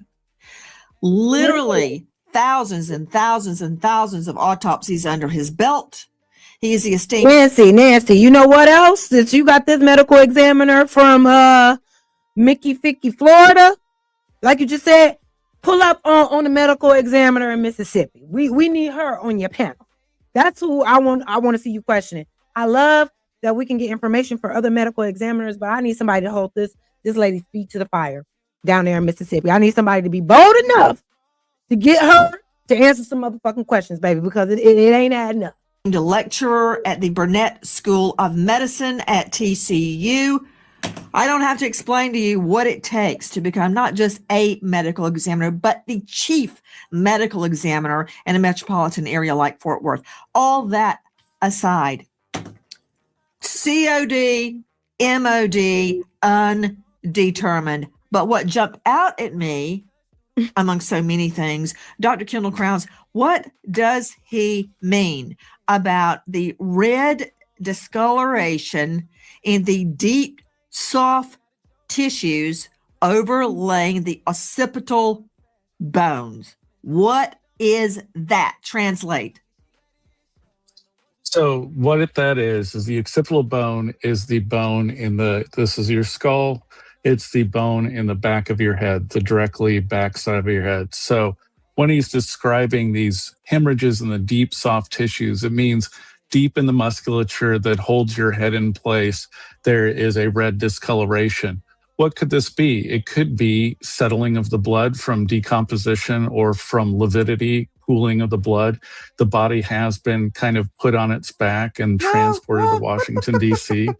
So that could be that. It could also be Trust me, force I don't injuries. think I know more than you on this, Dr. Kendall Crowns. Nancy. But you got me drinking out of the fire hydrant. You're giving me so much information. I had to break in right there because you said I'm going to quote, posterior red discoloration in deep, soft tissue overlying. You don't like Nancy? Deep, soft tissue. Okay. To a layperson like me, that means it's deep below the skin. And you just stated that could be from the settling of the blood. In other words, if he were lying on his back when he died, the blood would settle to the back of his head.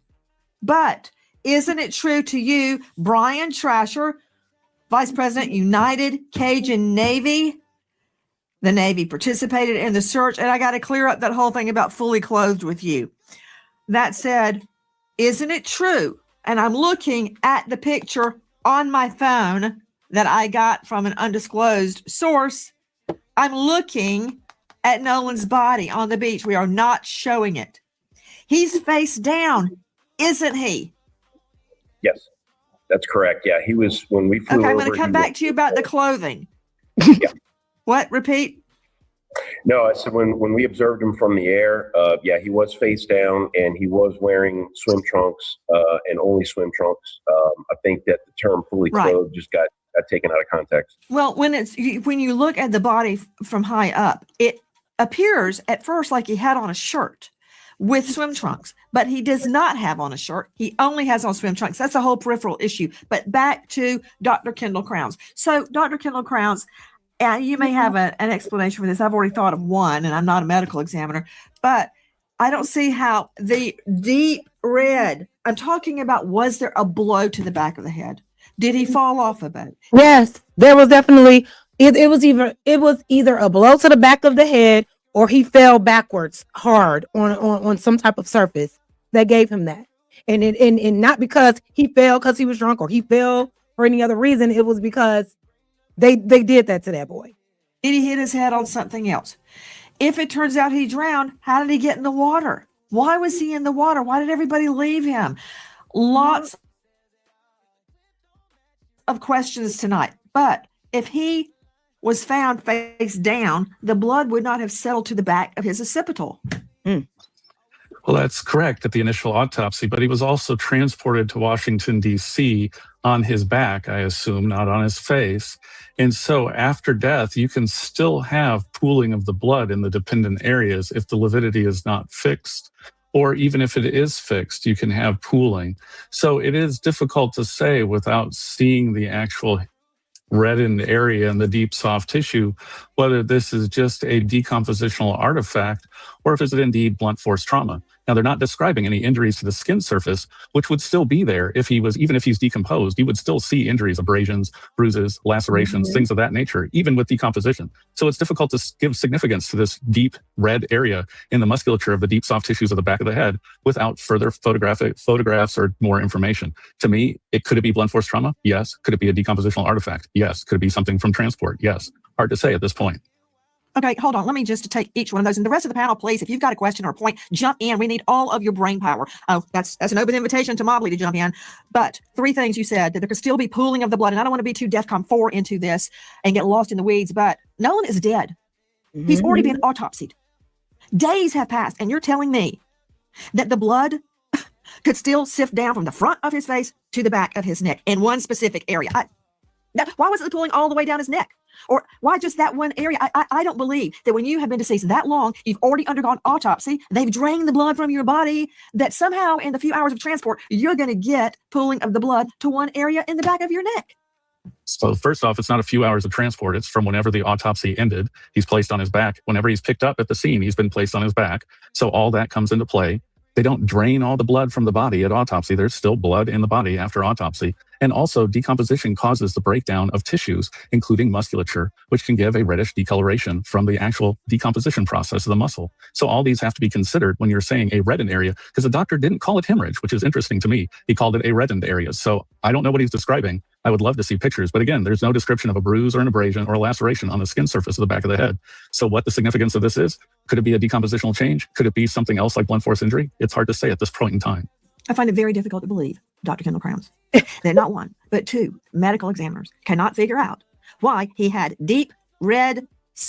Well, Miss Nancy, here's the thing. The Mississippi medical examiner knows exactly what happened. That's why she left.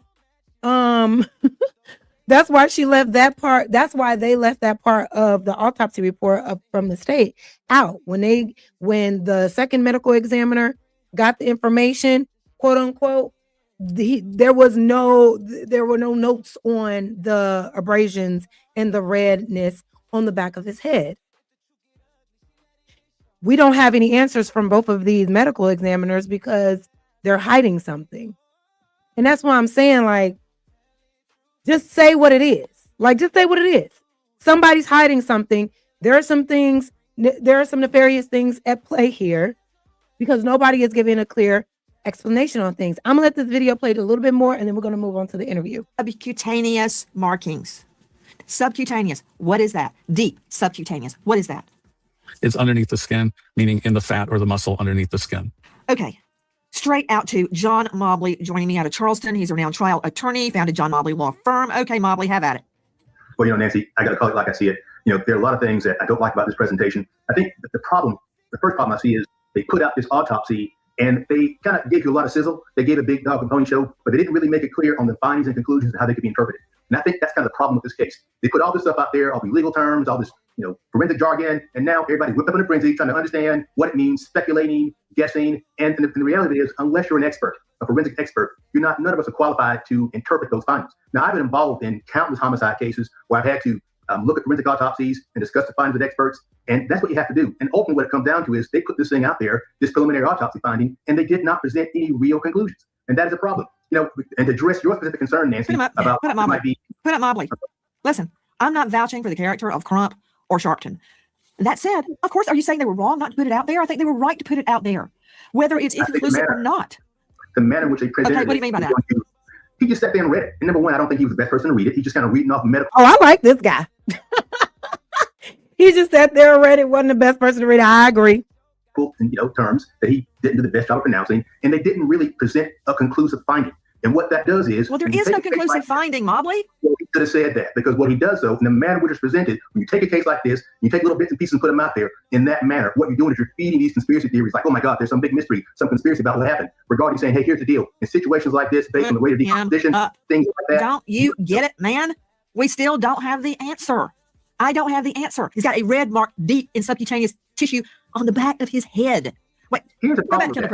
Nancy, what he's trying to say is he shouldn't have presented any information when you don't even have all the information. He just sat there and read the autopsy report as if he was presenting any new information to help us bring us closer to justice or any truths, and he did not. And I think that was a little bit of a drop of a ball, because why go through with a second autopsy when the first day you got that body missing, there were organs missing that you need to assess to come to a conclusion for the autopsy. But he allowed it to come through. He allowed it to happen and then presented absolutely nothing to us. Kendall, where's Kendall? Why am I not seeing Kendall? Kendall, please turn around and show everybody what we're talking about, because I'm doing this. Show me occipital. Occipital's right here. Yeah, he fell on his head. How right where your in neck the can tip. world, out of his whole body, is that where the blood pools? I'm not buying it. And I'm not saying this is a homicide. I am saying there are a lot of disturbing. And that's the thing. I will be in the media saying this looks like a homicide to me. It smells like one, walking like one, talking like one. We don't know, but everything leading up to this moment is looking like a homicide. It's giving homicide. Had this been in reverse, it would have already been put out there in that way. It wouldn't be, we're still investigating. It was at this time, with all the findings that we have, it is looking like this could be a potential homicide, but they refuse to use this type of language. It looks like they're doing a lot of back and forth. We kind of went through all of the things that Nancy is speaking to in this particular video. So I'm gonna go ahead and switch it up really quick. I'm gonna let it play just a little bit more, and then we're gonna get to the other videos that I have to play for you guys. Circumstances surrounding this young man, the star athlete's death, and I am not letting it go. And I don't care how much hate mail you send me. I do not care. Okay, Mobley, what else?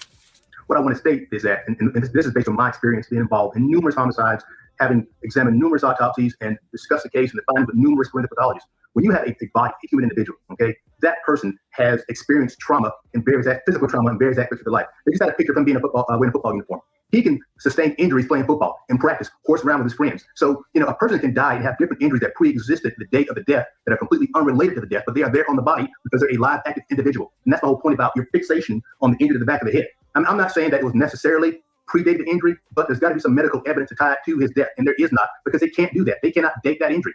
Okay, guys, you're hearing Mobley. I just lost a satellite. Get that back up for me. In the meantime, let me hear Crump talking about part of the neck structures, and specifically the anterior, where that, I'm going to call it bruising, I'll call it a reddened area because we don't know what it was, were absent from the body? What happened to that part of the body? Listen to Crump. So when they're buried, their remains will all be with them.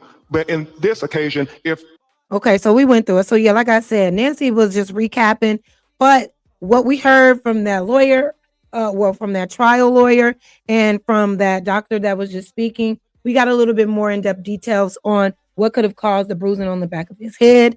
But we already know that all of these organs and pieces of his body were missing during that second autopsy. So I want to move on. And shout out to Nancy Grace. If you guys want to finish that video, this one was sent to me through the from Witch Doctor, and this is from the viral alibi. But you guys can go to Nancy Grace too and directly see the rest of that video. But I want to go here really quickly to this video of Judge Mathis kind of giving his his response and his knowledge on what's happening with the case of Nolan Wells. I thought it was interesting. We'll play a little bit of it, and then we'll get into the dialogue between Warren and Officer Tatum. Shout out to the Art of Dialogue. Judge Mathis, happy to have you back, my man. Thanks for having me back. Yes, indeed. Had to bring you back on, man. There's so much going on with this Nolan Wells case. I'm still catching up with the details. So, I wanted to bring you back on and get your take on it. For the people that may not be familiar with the case, can you break it down? Yeah, certainly. Nolan, a black man, went on a boat ride to a pretty much resort island, not necessarily, just a fun island off the coast of Mississippi. And 4 of them left and went and had fun, and only 3 returned. They then found Nolan dead. His 3 friends that he had come with in the boat had gone and left in the boat and claimed that Nolan stayed behind by himself. And additionally, however, and this is where the first question comes in with me, they say he left his cell phone. They have his cell phone. They had it in their possession. Okay, so if your buddy says to you, I'm leaving, you all go back. I'm staying by myself. No friends, just me wandering around. And then you see that he had left his cell phone. So you say, in the boat. And instead of taking it back to a friend who's on the island by himself, and by the way, did you ask him how he was getting home? So instead of going back, you couldn't be that far off because the phone right in the boat. Say an hour or 2. If you're a real friend, you'll drive back on that recreational hour or 2 on the boat, having fun, to give your man his phone. Because if he's out there by himself, that's what no I said. question about it, 90% white in the state of Mississippi that has a history of demonizing and black men and killing them in the civil rights era. Most of the civil rights killings occurred in Mississippi, including Medgar Evers, including our dear young brother from Mississippi who was killed, and several others. And so we know that Mississippi has a history of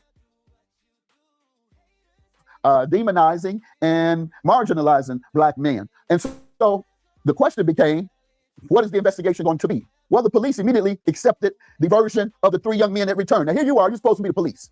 And I just deduced it, and I deduced it not just now, but I deduced it immediately after seeing it in the media. And I'm not an investigator, I'm a lawyer and a judge, but an investigator, that is a police investigator / detective, has investigative techniques that would have immediately thrown into question what occurred, and common sense throws into question what occurred. And that's where we're at now. And there's some actions being taken by Ben Crump. I've spoken with him, and he's on top of it. And the family has the questions raised. Again, why would he leave his cell phone? Because it had to be voluntary. And then voluntarily stay on an island by himself without telling them why. A lot of questions there, a lot of holes in it. And that's what that grand jury is going to look into. That's the good news. Yeah, that definitely don't make no sense. So why would he give his phone to his friend? And I heard that his mom, she had to find out by using an app that his friend had his phone after it was reported that he was missing. Very suspicious, correct. And then there's a lot of questions. There's a lot of unanswered questions. There's allegedly an altercation that took place, and I think they say there may be some footage of it. Some have been AI generated, various things, so we don't really know what's true or not. But I think they have eyewitnesses, and that's where the investigation should go. Were there eyewitnesses that saw any type of altercation? Is there video? There's cameras everywhere. You can't do anything without being caught on camera, believe me. And so to that extent, there's some footage out there that shows this altercation, if indeed it occurred.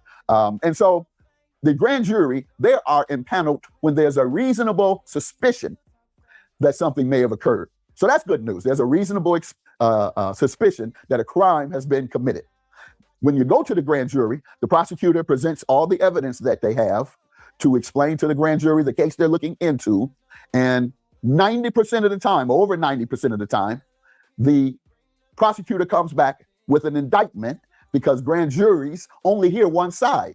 So they're only going to hear the side of the prosecutor. So the question becomes, is the prosecutor going to do a thorough investigation and presentation to the grand jury? Because if they miss some parts of the evidence that is necessary, then the grand jury has nothing to consider.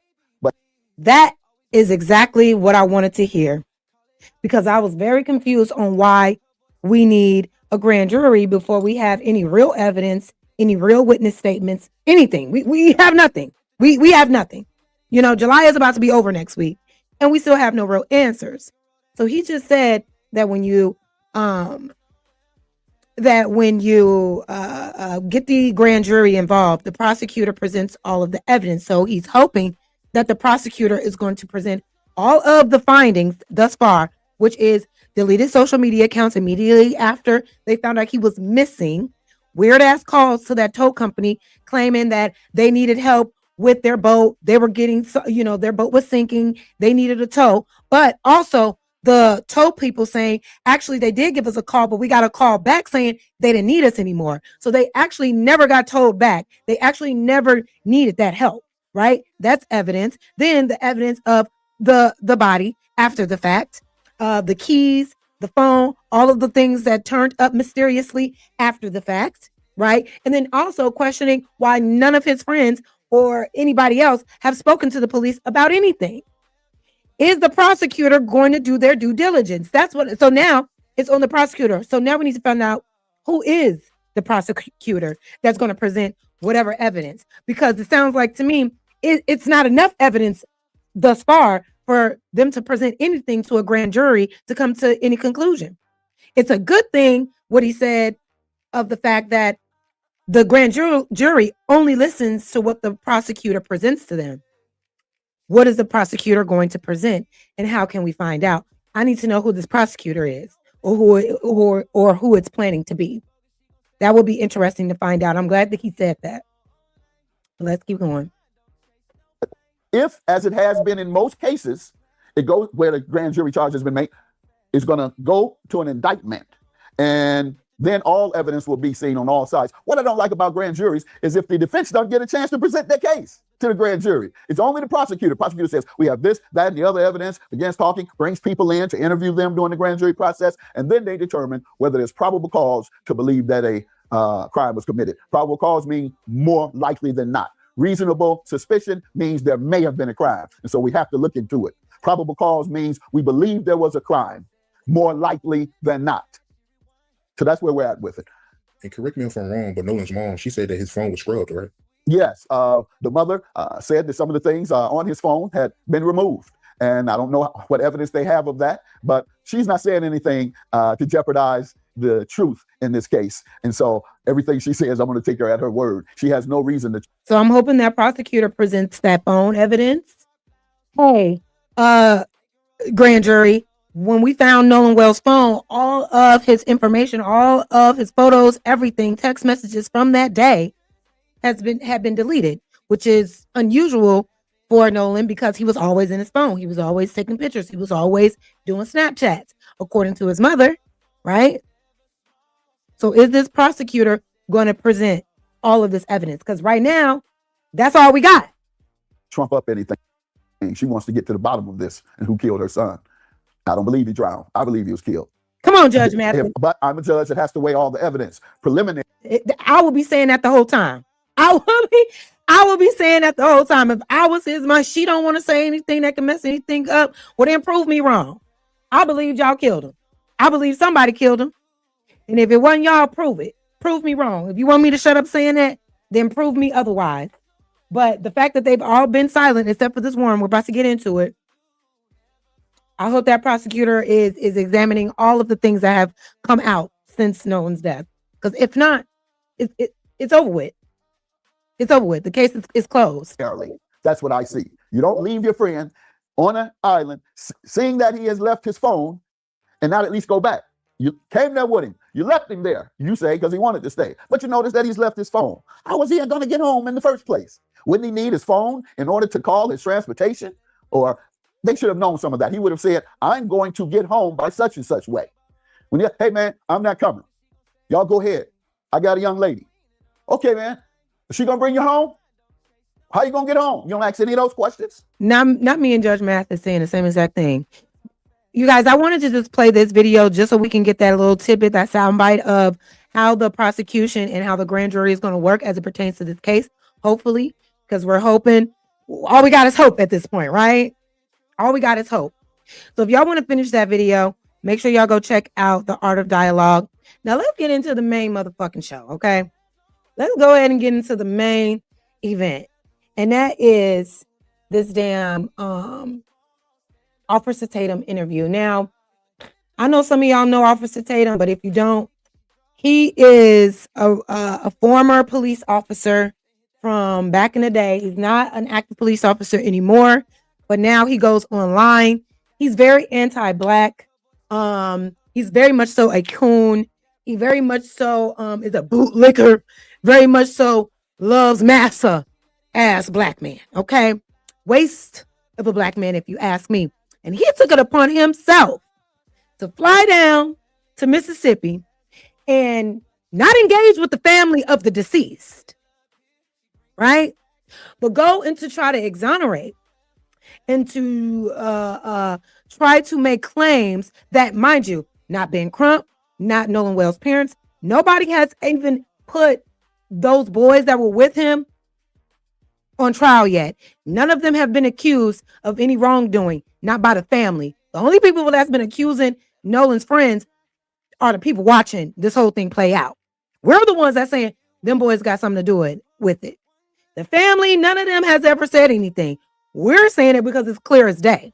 Clearly, it's clear as fucking day, right? But this man decides to go down to Mississippi himself to go interview Nolan's friends. Like anybody with any sense of humanity wouldn't consider going to you. Like if you're trying to really find something out, why would you go to the boys that have been silent about their best friend since they found out that he was unalived after they saw him? Why wouldn't you go speak to their parents? Why wouldn't you go speak to the people that are trying to find answers? You're going down there, you're taking your black ass down there to try to be some black savior for these white kids. And that also lets me know that these white kids, right, that are involved are picking and choosing who they're talking to.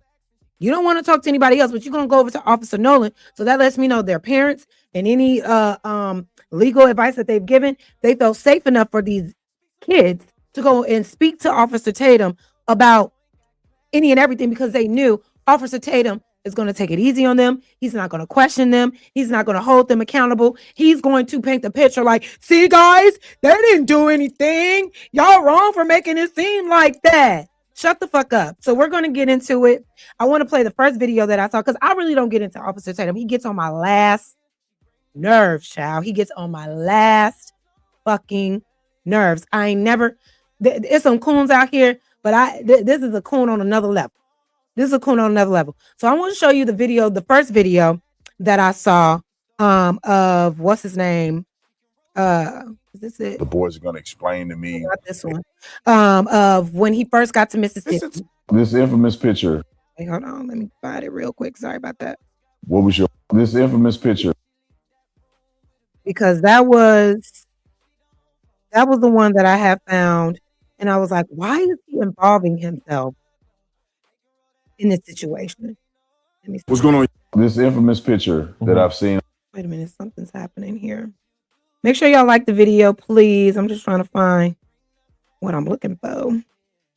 Because it was like this random ass short that he posted of him on the beach. Got to say something real quick. Okay, here we go. Benjamin Crump should be ashamed of himself. Al Sharpton should be ashamed of themselves. I'm right here in Mississippi. It's crazy that I had to fly down here to even get this information. They've been lying on these boys. I got evidence, and I'm gonna show it to you. And they've been lying on these boys. So right out the gate, he's lying on the parents. Because like I just said, the parents, nobody else involved in this case has ever accused the other boys of doing anything. They just said, we want answers. They just said, we want the truth to come out. But this goofy ass motherfucker want to go down there and try to, I'm going to prove that these boys are innocent. It's like, yuck. Shut up. You're not helping the situation at all. I'm going to lay it out for you. It is a shame that boy Nolan did not get the respect that he deserved. In my opinion, they turned his dick. And you're thinking that you're giving the respect that he deserves by going to talk to the leading suspects? As an officer, you should already know, just based off of the evidence alone, that those boys that were on the boat with him are highly suspicious. But we're going to get into it because of course he didn't ask the right questions, but I was just disgusted at the fact that the boy even sat across from this man and said some of the things that he said. But into a racial thing, destroying the community, you name it, they did it. And we got evidence that it wasn't just 4 boys with him. We got evidence that they asked Nolan to get back on the boat and he refused to because he grown. We got evidence that the boys reached out to the parents, that Benjamin Crump and them didn't refuse to reach out to these boys. And I've talked to them. I've seen the evidence with my own eyes. I've seen that there was more than just 4 people. First of all, you idiot, nobody ever said that it was only 4 people on the boat, or not on the boat, but only 4 people on the island. That's another thing he's running with. Like, they're trying to make it seem like it was just Nolan and them boys by themselves on the. Nobody said that. Nobody said that. Nobody believed that. Nobody said that. We just know it was 4 boys with him when they went out on that boat. See, I'm getting mad. I need to calm down. There was 3 boats full of kids. I know that they left and they had nothing to do with this. You don't know. And instead of them saying and standing up for these boys and saying, look, we don't know what happened. Standing up for them boys, they're not even standing up for their deceased friend. But you're not going to question that, though. They're not even standing up for Nolan. They were not at that funeral. They have yet to speak to Nolan's parents. And you're more concerned with proving that they didn't have anything to do with it instead of trying to find answers. This guy is sick. We want justice for Nolan. These boys didn't have no involvement. Instead, they want to make it about race. And it is a shame. And I'm so heated, man. It's about race just off of the fact that of the way that it is playing out. Because we know how there's been little white Susan, right? Or little white Connor. Niggas will be in jail already. If they had went out there with a bunch of black folks and all the black folks came back alive and well, and Connor and Susan turned up dead, this will be a worldwide national investigation. Niggas will already be in jail and they will be sitting in jail until they are proven innocent. It's about race because we can see that they are using bias to not put forth all of the efforts to find us answers as it pertains to this case. The delay of the autopsy, the missing organs, the body parts. Not coming out and speaking to the fact that they deleted their social media accounts, the inappropriate statement that sitting judge made after the fact. Lying.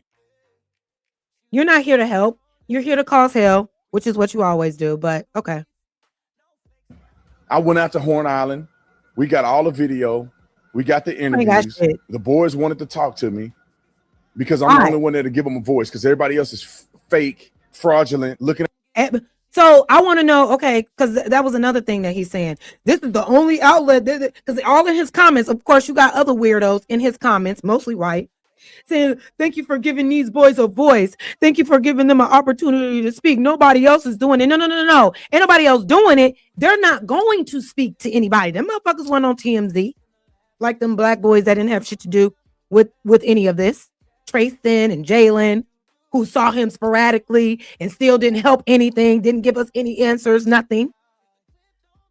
They didn't go to the police and say, officers, this is what we saw. This is our friend. This is what we saw. This is what we know. This is what happened. And we're willing to take a lie detector test. And we can explain why we did X, Y, Z. No, they didn't do that. They stayed quiet. They were advised to stay quiet. In that first statement with Judge Ashley, the stepmother of, I think, Wyatt or Warren, one of them, one of the boys that was on the boat, said that she told them to deactivate their social media accounts.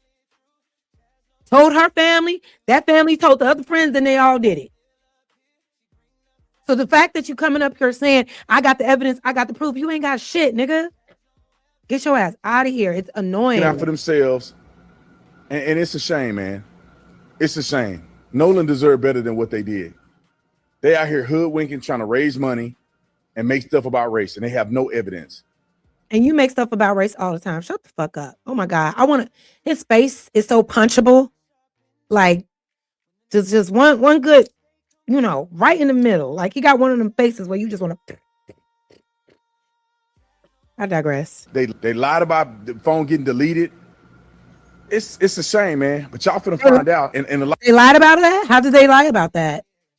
How do you know they lied about that? It was obvious, and the judge came out and said that they deleted their social medias. Oh, you talking about Nolan's phone? So they just lied about Nolan's phone for no reason and still didn't accuse those boys of doing anything. Hell, they went over to their houses to pick up his keys, to pick up his phone, and still didn't accuse them of any wrongdoing. Nothing, which is crazy to me. I would have been on their ass from the get-go. A lot of y'all gonna have to apologize for the stuff that you said. You're gonna have to take that video down and apologize because you are part of the lie. Gotta say something. All right, so that was his first statement when we first found out that he went to he went down to Mississippi to try to talk his shit or whatever. What's going on, y'all? Just find out what's going on. It's so ridiculous. And you're talking about everybody else using this to make money, but you're grifting hard. You're grifting extremely hard right now. You're grifting on the fact that you want to use these boys to continue to paint your narrative that everybody, all these black folks making it about race, but look at all these innocent white boys that had nothing to do with it. Like I said, like Nolan was. So this is the first video. Excuse me. This is the first video of him and Warren sit down, right? And they have this whole interview. It's 3 parts. We're going to get into the first one. I'm going to speed it up so we can get through it all, okay? We're at the 2-hour mark. Make sure y'all hit the like button. Let me give y'all a round of applause. Auntie loves you. Thank you for being here. Let's get into this bullshit because it ain't nothing but bullshit. And the fact that this motherfucker come up here talking about that's my friend, that's my bro, that's everything, but you're doing everything. Your actions don't align with the belief that that's your bro. We don't see it. We don't see that. No. I mean, just straight out. The first thing I want to ask you is, did you kill Nolan? All right, Warren, That's your first question? Who told this nigga that he was qualified to do interviews, for one? But your first question, as if he's going to admit right there on camera, yeah, I killed him. Your first question to him is, did you kill him? Come on, did you? And he sets up the questioning. He is like, he asks questions, but already sets the question up for him to answer a certain kind of way. Very manipulative tactic, this one. Had a chance to get to know each other over the last 2 days. Went out to Horn Island. So I've had an opportunity to talk to you about a few things. And the things that you've told me have literally blown my mind. Thank you. But the world haven't had a chance yet to hear your story, to hear Nolan's story through his friend. And it's not just you, it's a bunch of y'all. But some of the other guys were afraid because of the threats and the violence that's been threatened against their lives and all of the above. But you decided that you wanted to take this. And who gives a fuck? If you're innocent, it would be like, I don't care what these people say. We ain't do nothing wrong and we want to find justice. We really don't know what happened. And we want to talk to any and everybody that can give us some truth. I wouldn't care if people think I ain't do shit. I ain't hiding. I'm not ducking. I'm not dodging. I'm not luring up because I know I didn't do anything wrong. But that's exactly what the fuck these motherfuckers did. I hate this. Post up and give a statement and, get your side out here. And, okay, I'm going to let it play. And how many days has it been since? These kids have had enough time to be coached on what to say and it's very convenient that they finally, one of the friends wants to come out and speak their truth after the autopsy results are in. And very specific about who he wants to talk to, right? But they've had plenty of times to get their story straight. They've had plenty of time to be rehearsed, to be told what to say, how to say it, when to say it. If they ask you this, if they say this is how you respond. That's all I'm gonna say. We're gonna let it play. And I want to start at the very beginning of all of this and ask you, what was your relationship like with Nolan? Who was he to you? Nolan, I could describe Nolan in a million ways. I mean, Nolan was not just a best friend of me, but he was a brother. I grew up through elementary, middle school, high school, and even our freshman year of college. Your brother, but you left his ass on an island without none of his stuff. Got it. We talked on the phone all the time. We were really close friends. And Nolan was like a brother to me. And Nolan lit up every room he walked in. He always had a smile on his face. He always had something good to say. I've never seen Nolan get in an argument with somebody and say bad things about someone. There's a lot of people that talk crap nowadays, and Nolan was never that person. Sweetest soul ever. And I mean, I had a great relationship with Nolan. I've never gotten an argument with Nolan. We were super close, and I've never said or will ever have anything bad to say about Nolan Wells. Yeah, and you guys, you said you kind of grew up together. Did you know his mom, or how was that? Because I saw in the media where it appears that she may have said, at least I saw in part that she said as if she didn't know any of you guys. Right. Well, Nolan, a lot of the times was at like my house and at my buddy's house. We never went to Nolan's house and hung out. I mean, and my friend group's very, very tight knit. I mean, we hang out every day when we're back. My friend group is tight knit. So that tells us, boy, you're not that boy's best friend. Let me tell you something. When I grew up and I had a bunch of friends over, my mama didn't play that. My parents didn't play that. We know everybody that's over here. I know everybody where you going. Ain't no way my mama letting me go to somebody else's house without knowing their parents, having their numbers, their contact information, addresses, everything. So regardless, if you never hung out at Nolan's house, he hung out at yours, but y'all don't know his mama. Y'all never had any interaction. So you claiming this boy to be your best friend now though, right? Okay. Come from school. In high school, we hung out most weekdays and every day on the weekend. And I mean, we were never at Nolan's house, which, you know, there's nothing wrong with that. But I met his father, and I mean, in 8th grade, that's when Nolan and I like got really close. It was COVID year, and we were in class all year long together, me and a couple of my buddies. And Nolan and I just got super tight because we go to Waffle House once a week together, eat, and I mean, we were just super, super close. But his dad would swing by Waffle House, you know, and like, you know, hang out around us, but never you know, I was never around Nolan's parents a lot, but I mean, that didn't change our relationship. And Nolan and I were still just as close, and he was just as close with my friends as, you know, anyone else. So, and walk me through the day of 4th of July where you guys were all going out. Right. This seems like something that I would assume that this is your friend and your brother. You would have been at that motherfucking funeral. You would have been talking to the police. You wouldn't have been deactivated. Y'all didn't even put up a rest in peace, Nolan. Nothing. And that's what kids do. Soon as something happened, they go on Instagram, Snapchat, everything to post about what's going on. Y'all ain't do shit. That was not your friend, nigga. At this point, it's some get out shit going on. At this point, you and your family unalive that boy so y'all can take on his motherfucking brain and all of his internal abilities. Because Nolan was a star athlete. That's a weird ass conspiracy. But at this point, I'm not putting anything past them. Everything is up to debate. Everything needs to be considered at this point.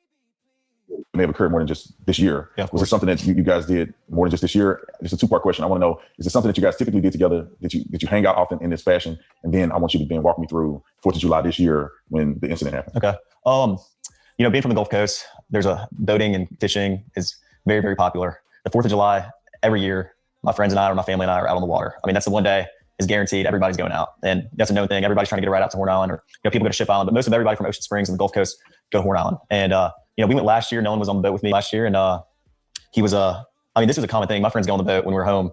Very, very common. That's what we like to do. My friends like to fish also, and like to go on the boat, not just fishing, but like to go on the boat, like to go on sunset cruises, like to do it all, you know, on the water, you know? And, I mean, Nolan loved to do that too. I mean, he was not like he was just like everyone else in our friend group. He loved to get on the water and, you know, have a good time with the guys. And that's what we did a lot. But 4th of July, everybody was out there. Like I said, let me go back a little bit more, because you got to just listen to the wording. You got to listen to the way he describes. He's your best friend. But what you just say, let me go back. To do it all, you know, on the water, you know? And, I mean, Nolan loved to do that too. I mean, he was not like he was just like everyone else in our friend group. He loved to go on the water and, you know, have a good time with the guys. He was like everybody else in my friend group. He was like everybody else in my friend group. That sounds like he was an outsider of this friend group. That sounds like he wasn't really embraced like that. He sounds like the token. And y'all knew it.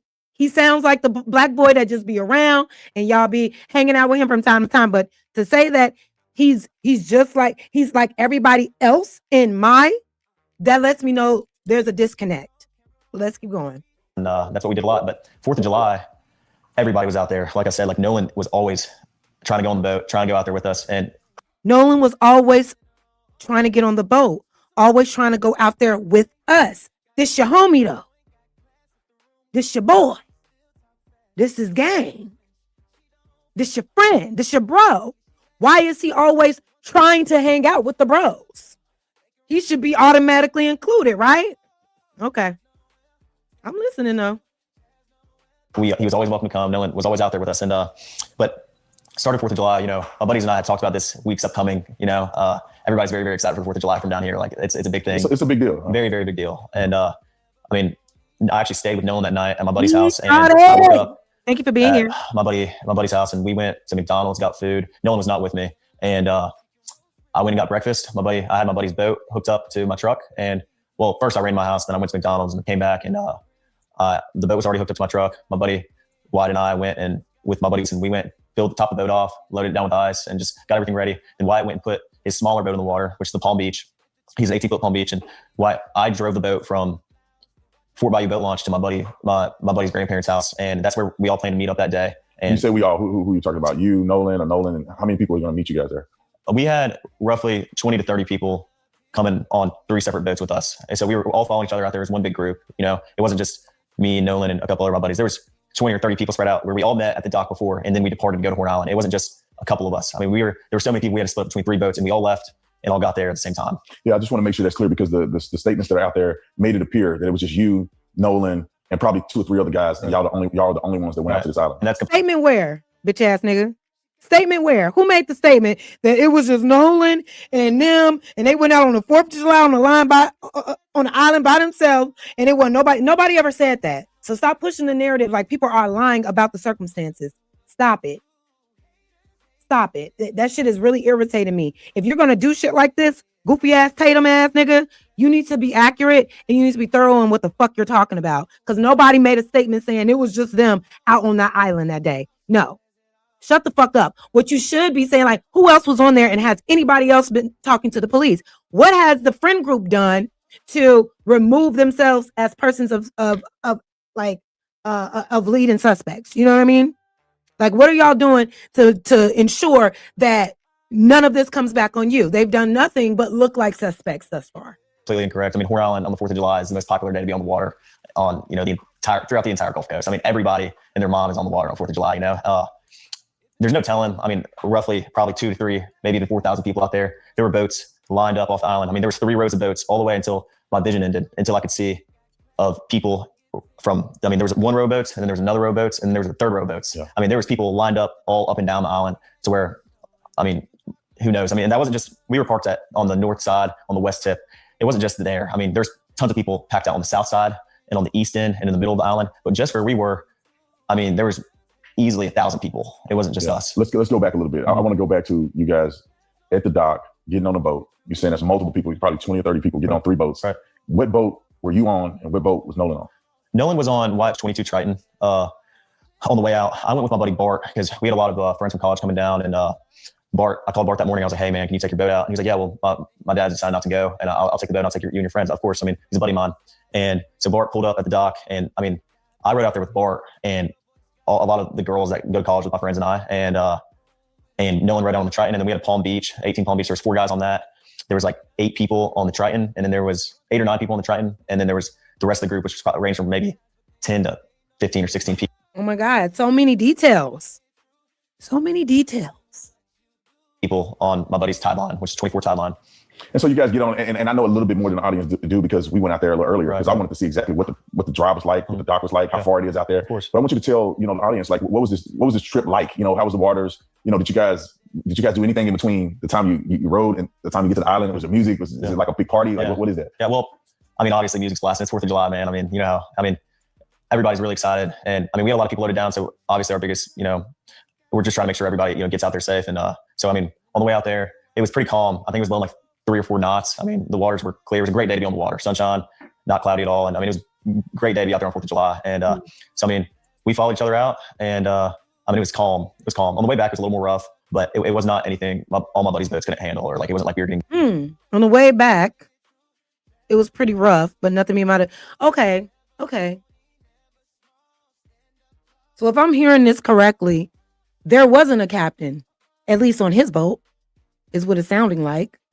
But then there are also allegations that there were adults on these boats, one of the 3 boats. So was there adults on his boat, or were there adults on the boat Nolan was on? Everybody on his boat, all 3 boats with all 3 friends, y'all all need to be questioned. Y'all all suspects at this point. Really beat up or anything. I mean, it was pretty calm. And so you guys get out there. I'm assuming that you line the boats up because I'm envisioning the picture of getting out there and there's hundreds of boats. There's thousands of people. So it wasn't just you guys on a deserted island. Of course not. A few people. We never said that. Shut the fuck up. There's just thousands of people out there. Right. And there's a lot of people doing what? What does it look like when you first pull up? I pull up and we pulled up at 10:30. I mean, it wasn't, early afternoon. I mean, it wasn't, but 10:30 is, still pretty early in the day. And when we got there was already 3 rows of boats lined up all the way, like I said, until I could see. And when you say all you can see, you're speaking about miles of boat. When we went out there earlier today, when we went out there, the island is massive. Correct. I mean, it's just several miles long. Roughly 10 to 12 miles. I mean, it's. So you think that the boats were stretching from one end to the next, or just a small area of about a mile or less than a mile of boats? Well, I think there was boats all the way around the entire island, but I think some spots were more popular than others. Like the West Tip is usually very, very crowded on the 4th of July, and everybody knows that. So that's where a lot of people park because they want to be around other people. And the East End's a little more. There's not as many people, but there's still a lot of boats out there. I mean, it's not like no one. I mean, every area of Horn Island is covered, 100%. Wow. So you get out there, y'all jump out. What do? When I say jump out, you're obviously not just sitting on the boat. The island is there. Like, what exactly are people doing there? Like, are you spending more time in the water, on the island, in the boat? Like, how is that look out there? I mean, everybody, as soon as you get there, there's people on boats, grabbing drinks and, food, whatever else. Everybody is fully prepared for 4th of July. They bring, all the drinks and food that they need because, they've been preparing for 4th for a little while now. But when we got there, I helped my buddies tie the boats up because the tie line was right here, the Palm Beach was in the middle, and then the Triton was on the outer side. And there was about a drop off from where the bow was. I mean, if you jumped off the bow, you probably got neck deep in water. But if you got off the stern, you were probably waist deep in water. But when we got there, we tied up, got, bow and rear anchor set, and we tied up all the boats, made sure they were good, and everyone was down in the water. Then eventually, next thing you know, it's our group. And then, next thing you know, there's 50 other people around us. And then it just grew and grew as the day came on. And, that's just how it was. Everybody's drinking, it's 4th of July. Everyone's just trying to enjoy themselves. And, it's a big party, basically. Big party. Yeah, so y'all pretty much having a good time. Just like anybody would imagine, 18-year-olds, probably 20-year-olds, college students, out on the island, women, you probably had alcohol. So y'all having a good time. Yeah. As a former officer over here chuckling it up with a minor, with an underage drinker, just like anybody, any 18-year-old on a boat, on an island, girls, bitches, y'all drinking. That's pretty normal. No, that's actually illegal. And who allowed, thank you so much, who allowed these boys to go out by themselves with no adult supervision with alcohol? Who allowed that? Everyone's a suspect.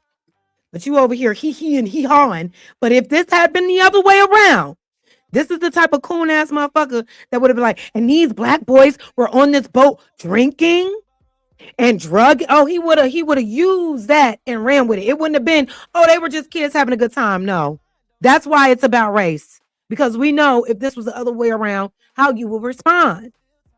And the fact you come into these boys' rescue instead of using your formal policing investigative skills to help find justice for Nolan, you over here keep keying with this little ass boy with your legs crossed and shit, with these damn roach killer shoes on, smirking and smiling at him, trying to make him feel as comfortable as possible to not give us anything, just to try to remove any type of guilty admission that people may have had onto them. Meanwhile, Ben Crump, Al Sharpton, mom, dad, ain't nobody accused these boys of doing nothing. We just watching how they move. But you're not bold enough to question them about that. If you was really about that life, you would stay neutral and infiltrate these boys and gain their trust so they can get to talking. But you ain't set up like that. You're not even smart enough for that shit. So I don't even know why I even said that. But let's go. And so where's Nolan in this? You guys out there, the friend group's out there, 3 boats full of people that came out there that seem to be the closest friend group. Right. Where's Nolan in this in comparison to where you and others are at? Well, I had a couple conversations with Nolan that day, and I talked to him and a couple of my other buddies. Like, in a group, I was not focused on anyone solely, like booking and pointing anyone out, because there's so many people out there. I mean, I was talking to my friends that I haven't seen in a while from high school. I was talking to people I knew from college. I was talking to, everybody my age, and even people older than us were, over there. Like, I mean, it was just a regular thing. We're all used to this. We've been out to the islands before. My buddies don't just go out to the island on 4th of July, but they go out, every weekend. Like, I fish the islands. I don't just, fish around Horn Island, I fish around Chip Island too. So I'm very familiar with islands. And I feel like it was just a big, I talked to Nolan, and, Nolan was drinking. Everybody was drinking, most of everybody. And I mean, Nolan seemed completely fine every time I talked to him. We had just regular conversations, and Nolan was making me laugh. I had a couple conversations with Nolan and Javon, Nolan and my buddy James. Nolan, and I could tell you, I talked to Nolan a couple times, but it wasn't like I was strictly sitting there talking to Nolan the whole day. I mean, there was hundreds of people I knew out there. So yeah, and Nolan said something interesting. You told me about this. Something he said to you, I would say would be indicative of y'all's friendship. Right. And then he also mentioned something to you about that particular day and what it meant to him. Right. And could you share that? Right. Yeah. So Nolan and my buddy Javon are talking, and I grew up with Nolan, and Nolan's just like I said, like just so joyful, like always. All right, that whole I grew up with Nolan and he been my boy since forever. Then why his mama don't fuck with you? Why you don't know her parents? If we grew up together, my parents are gonna know you. My mother, my dad, they're gonna know who you are. They're gonna know you. If I'm claiming you as my best friend, as my bestie, they're gonna see us together at school functions. Like even when you know how when you were young, 6th, 7th, 8th grade, and your parents pick you up after school, you usually waiting on them to be picked up, and you probably talking with the same group of people every time. They know who your friends are. You grew up and you did all of the things, but you're not showing up for your homeboy since grade school that you grew up with in the way that he deserves to help bring him justice. Why is that?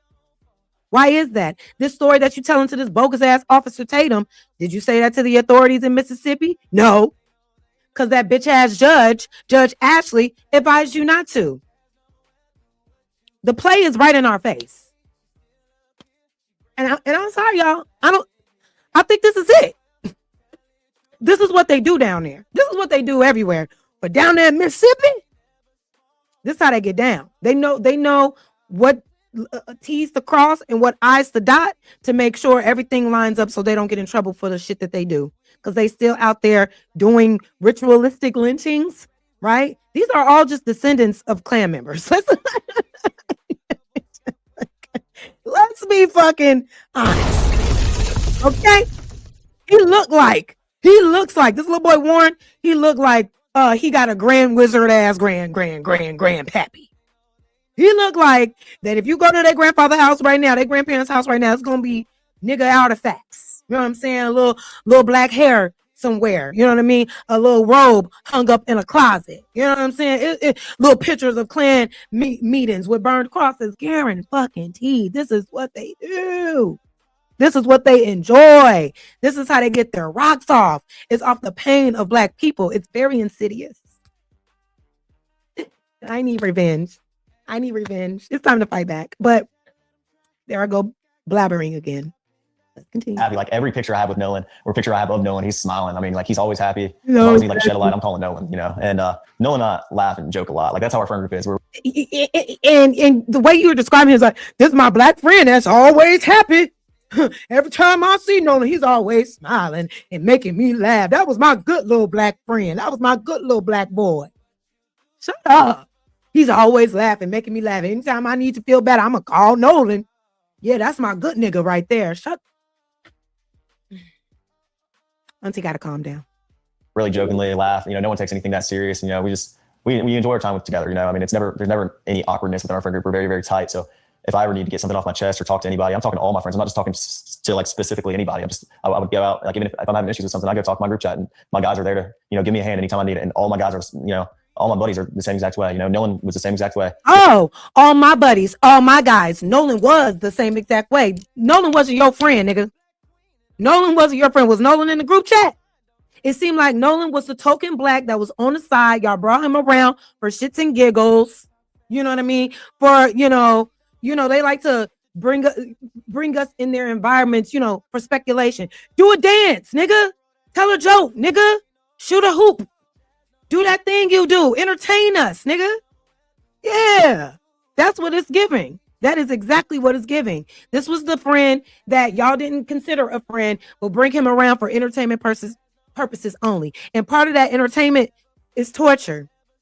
That's why what I said on the last stream, they like to bring niggas out on these large bodies of water to test them for entertainment. Swim, nigga. Yeah. That's how they get down. It's so obvious to me. I don't know about y'all, but if you need something, I'm here, man. Like that's how he was. So, and then you guys get ready to leave prematurely, right? And like, explain that because you guys got there around 10. Yeah. It's now 4:30. Right. People are still out there partying and they're having a good time, but something happened to where it necessitated you guys to get the boat up and running. Can you explain that? Yeah. So, all right. So that was the first one, and I'm glad they're only 17 minutes long because bitch ass nigga, we don't need hour-long videos of this bullshit right here. So now let's get into the second video. So the last question that he asked in that first video, excuse me, let me change it. The last question that he asked in that first video was, there was an issue. There was an issue with the boat. Y'all had to come back prematurely, but did they? Because this video came out, we've already gotten the GPS tracking resource. We already know that they called for a tow and never got picked up because the tow company confirmed that they never went out there to get it because somebody called and said, actually, we're good. Well, let's get into the next video and see what he says. Let's see if that actually corroborates with the story that the tow company is saying. Because it ain't. What is they talking about? You know, like the video, y'all. But you got to play this. Well, I lose my mind. Now, this is part 2. This is part 2. Oh, my bad. This is part 2 of this video. Now, it went from them on the couch, now they on the beach. I would have loved to get the rest of that answer, but let's just see what happens. Because a lot of this, I only seen the video by myself. The first video, I only watched that one a little bit, like in and out of it alone. But everything else, we're reacting to it in real time together. So let's see what this lying-ass fucktard had to say. Water, and all my friends are. Everybody's leaving their phone on the boat. I opened the back hatch, and there's water up to the batteries. And that is obviously not good. Nolan decided to stay on the island with the girl that he was with. And the girl's a witness to that, too. Yeah, we're in Mississippi right now. We're getting ready to recount the exact. Very convenient that the last question was, what happened with the boat? Why'd y'all have to leave? We're not getting any of that now. The second interview video should have started where it left off. But, of course, they conveniently cut that shit. And it was probably advised to do so. Stop fucking playing with me. Path that the boys took, also with Nolan Wells, from where they docked the boat at, all the way out to Horn Island and back. The boys are going to explain to me exactly what went on, how many people were there, how many boats were taken out, which I think the world is going to be completely dumbfounded when they realize what the truth really is, because the lies have been pervasive. So we're right here where Nolan left on the boat, and you'll find out how many people were there, how many boats, and we're going to take that same path out. I'm going to go look at Horn Island and see exactly where they could have been to get a perspective that the media don't even care to try to do. And then we're going to take the trek back, and we're going to find out exactly what happened to Nolan. It's the reason why I'm here, man. I want you guys to have a voice. I want you guys to be able to speak out and show what the truth really is, and then let the world decide. I just don't want you guys to end up in a situation where your story never gets heard. Right here is where Nolan and probably 20 other kids got on the boat. Why do we care about the stories of the people that came back alive more than we care about the story of what happened to the boy that came up dead with these boys? And why you not asking these boys about why y'all have his phone? Why y'all have his keys? Okay, he left his phone, but when his mom and them, y'all wasn't ready to give up the phone that fast though. Well, how'd y'all get his keys? Why didn't y'all return his keys? Why, if y'all claim that he wanted to stay, why did y'all make the call to the Coast Guard and say, oh, our friend is missing?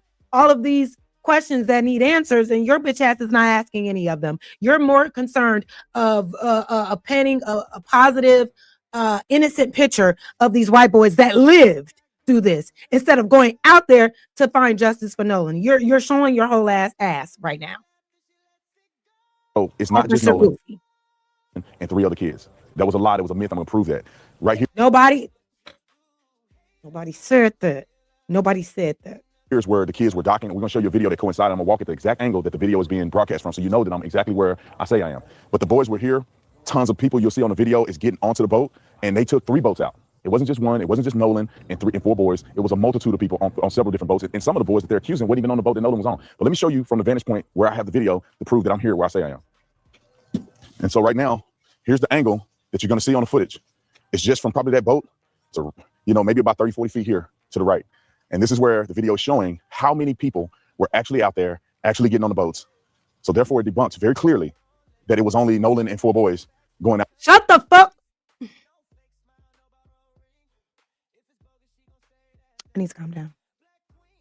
He's doing this hit piece to try to debunk a theory that it was only them when nobody said that. Officer Goofy, nobody said that it was just him and them boys, and that was it. You're wasting our fucking time with this. You're not debunking anything. All right?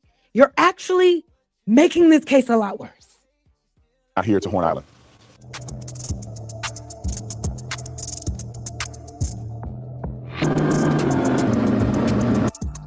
All right, you guys, sorry about the sunglasses. It's very bright out here, and I never wear sunglasses, but we're at Horn Island in almost the exact same position where the boys were, where Nolan was. So if you look out right here, just so you guys can get a perspective, you have the Horn Island here.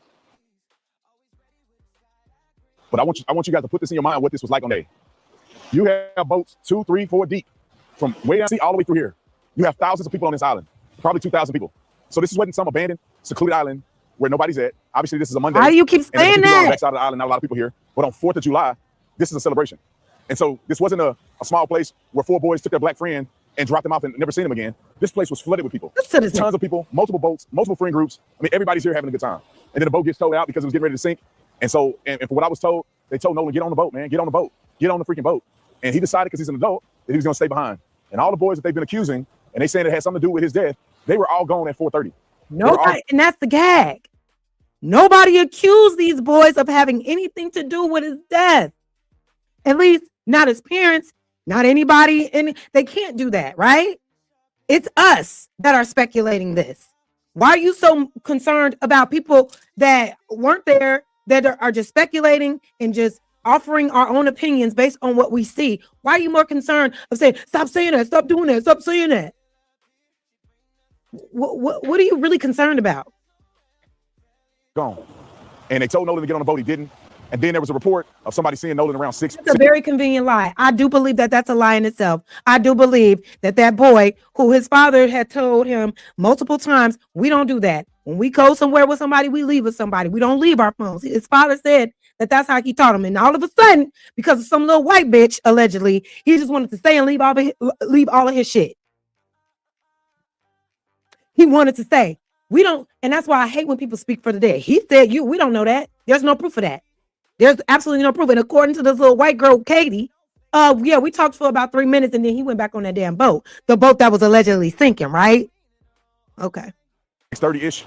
And so for them to come out and claim these lies, won't take the time to come to Horn Island, won't take the trip out here to figure out what happened, won't talk to anybody, pushing an agenda is wrong. And that's the reason why I came out here. I want to see for myself. We don't need to come to Horn Island.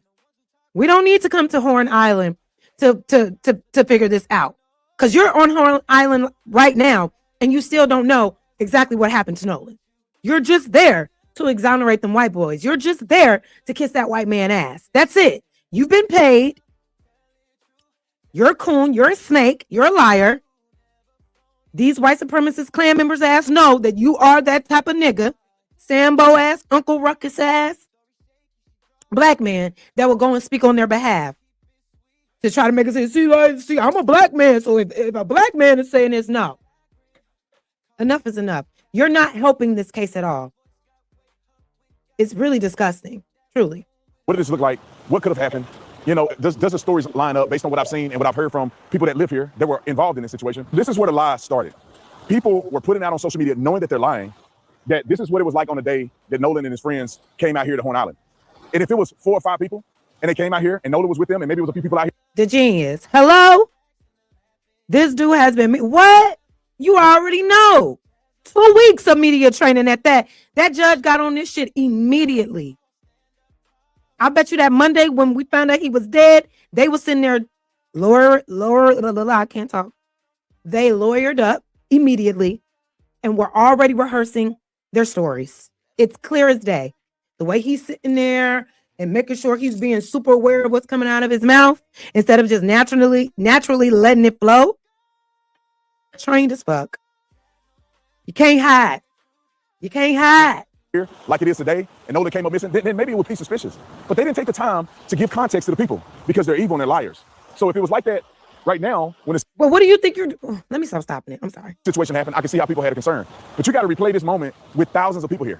If anything would have happened directly involving Nolan and his friends, you can't tell me that thousands of people wouldn't have seen anything happen. And so that's pretty much why I want to come here and show you guys. Well, that's the fucking point. Thousands of people out there and nobody saw what happened. Now we got to pledge $100,000 in total between Al Sharpton and Tyler Perry for somebody out there. Exactly. Thousands of people out there and nobody saw him and he supposedly went missing when it was still daytime. That should be the question. You're trying to make it so like everybody saw this. So, you know, he wasn't alone. Exactly. Everybody on that island that day needs to be questioned, but you're not asking those kind of questions, are you? No, they ain't pay you to do all that.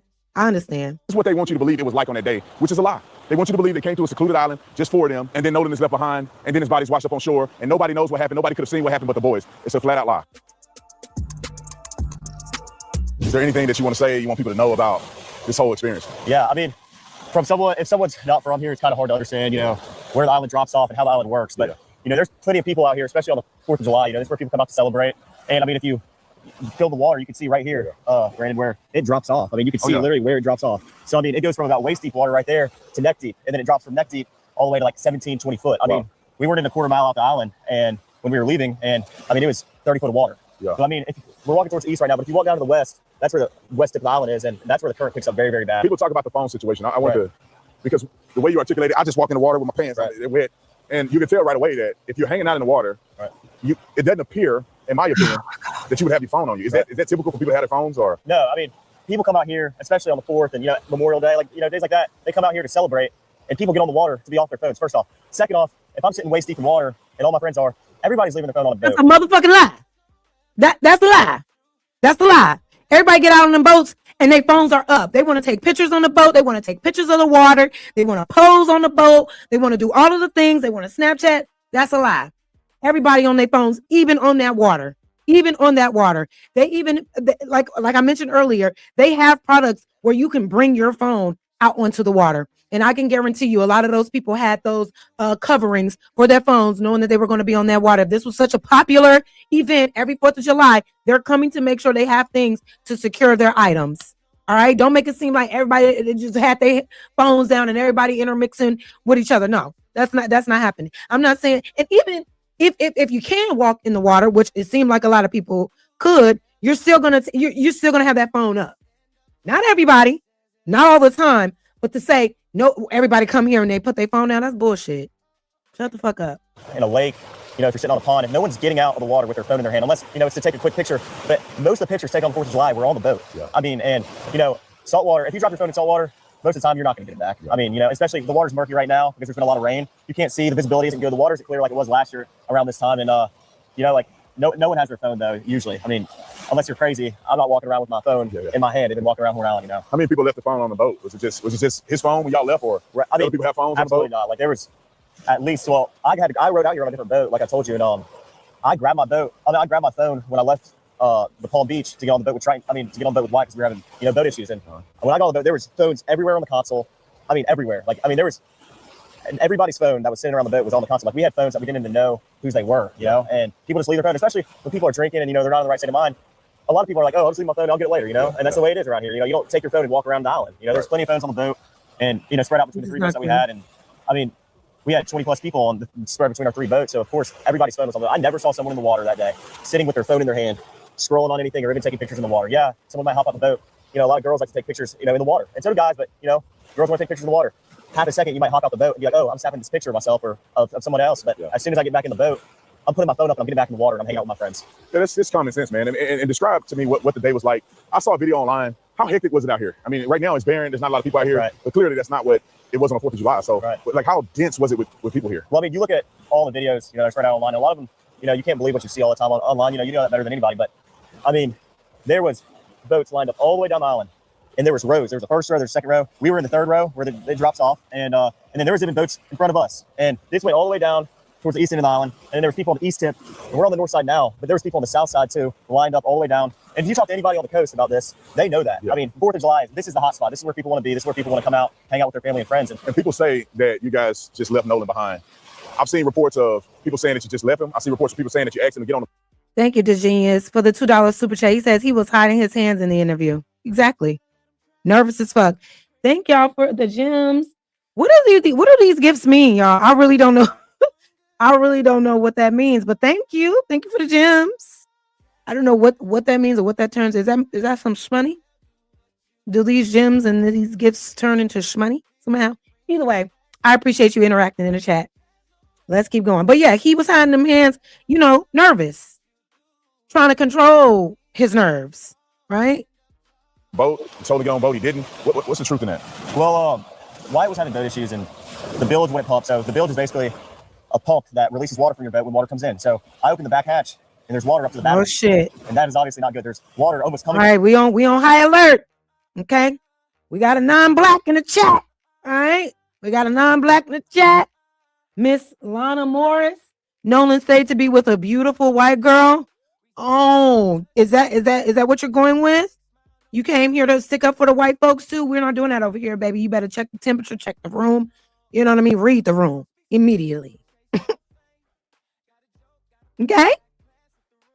All right? You take it easy. You can stay for a little bit, but make sure you know what you're talking about. You said what? Everyone drinking, even Nolan drinking. What does that mean? What does that mean? Underage drinking. Okay. And what are you saying?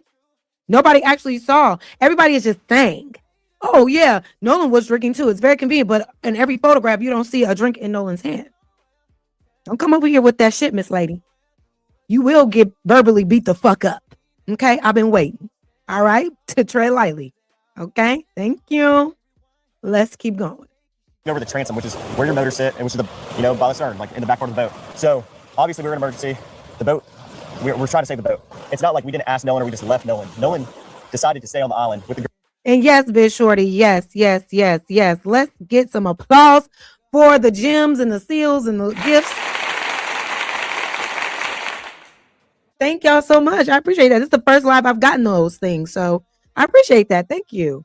Thank you. If it helps the channel, it's helping me. It's helping us to keep this thing going. All right. Make sure you share the video, and y'all make sure you hype the video once it's done. We need more people in. We need more people involved. But I appreciate y'all for pulling up all the time. Let's keep going. Girl that he was with, and the girls were with him too. Yeah. I'm glad you cleared that up because I think it's important. And he said the girls were witness to that too. Now, what's confusing me is that he's claiming that he was on a separate boat. He went out on Bart's boat. And Nolan was on Wyatt's boat. But you're saying that you saw all this go down. You were asking Nolan to get on whose boat? Whose boat was sinking? Because you, Warren, said you went out on Bart's boat. Bart's boat wasn't the one that was sinking though. And Bart's boat wasn't the one that Nolan was on. But you're claiming that you saw Nolan say, what, from your boat? Or did y'all hop over to Wyatt's boat? Right? And then y'all was saying, get back on the boat. And Nolan just said, no. And even the girls on the boat. So who are these other girls? Where they at? Who are these other girls that can confirm? Oh yeah, we saw Nolan say and insist that he stay out on this island 10 miles out from land. He insisted on staying there by himself. Okay. That's what you want us to believe. Got it. We don't have the context of like what it was on that day, what happened, what didn't happen. And the beauty of all of this is that you guys have evidence to prove that, of course, you asked Nolan to come on and different things like that. So see, he's leading the questions. He's leading, he's saying things to have him agree with. He's framing certain questions a certain type of way to make it seem like, oh yeah, this is just Warren telling his truth. But no, you're framing the truth so it can complement his responses. So gonna be like, yeah, because you was out there like this, that, and the third, right? And if it sounds good, Warren is like, yeah, right. Stop. But anyway, man, I appreciate you, giving me a rundown of kind of what it was like on that day. Right. And hopefully people can understand what the truth is and make their own decision on facts. Right. I mean, based off people, there's not a lot of people that are from the Mississippi Gulf Coast that don't understand Horn Island and don't understand the way boating works. And, boating is a tight-knit community. I like to fish a lot. And, there's, talk about it. Everybody knows everybody. I know a lot of fishermen on the Gulf Coast. They know me and my buddies because we like to go on the water all the time. I mean, that's what we do in the summer. And, a lot of people from the Gulf Coast know the truth behind, you don't take your phone out. The little facts. It's a difficult subject. You're driving. This idea that he left his phone. We didn't take his phone. He wanted to leave his phone. He wanted to leave all his belongings and just stay there with no form of communication all over this little girl. So people always leave their phones. People always know, okay, well, what about the stuff that was in the phone that got deleted? Why'd you delete your social media account off your phone? They want us to get hung up on this story that Nolan made all of these choices that resulted in his own death, and I don't like that. He wanted to stay. He left his phone. We don't know. This Horn Island's like 11 miles long, not to be exact, but around 11 miles long. It's not like this is a sliver of an island. It's a quarter mile. It's like a sandbar. No, this goes on. Even if we came around this corner right here, Brandon, we couldn't even see the end of the island. Oh, really? It's that long. Really? Yeah. I thought that was the end right there. No. I mean, it goes all the way down there, and it's a big island. There's a lot of people out here, and that's the truth. That's the way it was. It was a big island. It was a lot of people there. And I love how he had to say, and this is the truth. And this is the truth. If something is the truth, you don't have to say it. You would just say it. You don't have to give it to say, hey, this is the truth. But it ain't. So that was part 2. Y'all let me know what y'all think about that. Did it give you any information? Did it give you any information? This is his bestie, his homie since grade school. What did it sound like to you? Sound like some bullshit to me. So part 3 came out. I'm not even going to play this stupid ass video. It's titled Ben Crump Gets Blasted After Lying About Nolan Wells' Autopsy. So now Ben Crump is lying about the autopsy that he received. I'm not even going to play that shit. I'm not even going to entertain that. Trying to solve the problem. So, surely. All right, Very convenient. So we're cutting up the interview now. We didn't hop from the first couch back and forth to y'all on the beach that gave us absolutely nothing. Just trying to prove like, see, it's an island. See. A lot of people be here. See. People always leave their phones. That doesn't give us any information. Shut the fuck up. This was a waste of time, and it made Warren actually look a lot worse. It makes you look even more suspicious. Sorry.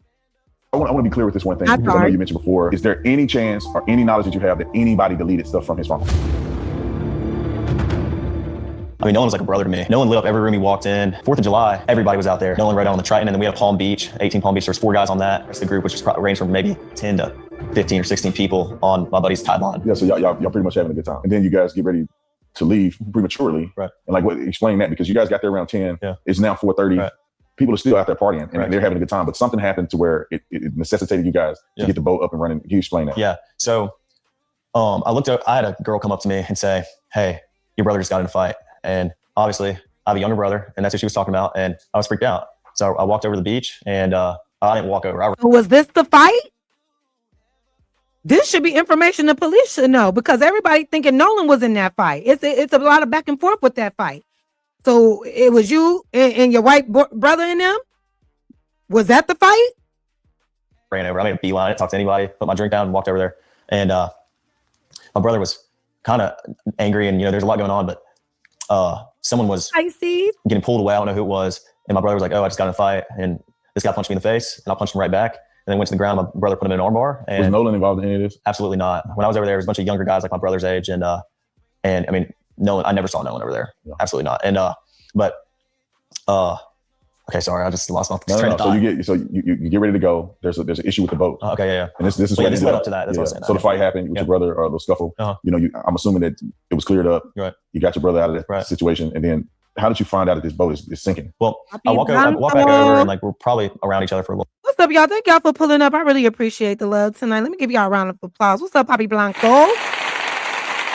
And everybody else joining us tonight. Round of applause for Pisces Hayes. Thank you for being here also. I see you, bro. Thank y'all so much. What's going on? Black Viltramite. What's going on? He says, "What's up, chat? I'm here to call tail on these coons and supremacists." Yes!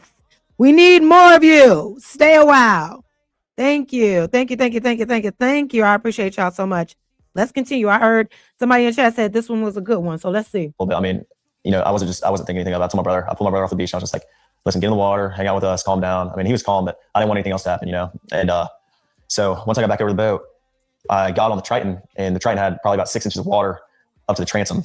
And I was freaked out because I'm good friends with Wyatt, and that was his boat. And no water's coming out, no access water's coming out. And, it was a big issue, because I think the reason was because there were so many people getting on and off the boat. And at some point, the boat was very, very crowded, and there was just a lot of people on, so that it drags water in. And eventually, I think over time, we were out there for a couple hours, the boat just started filling up with water. So I popped the starboard side hatch, and the battery was completely underwater. And so the motor wouldn't trim down.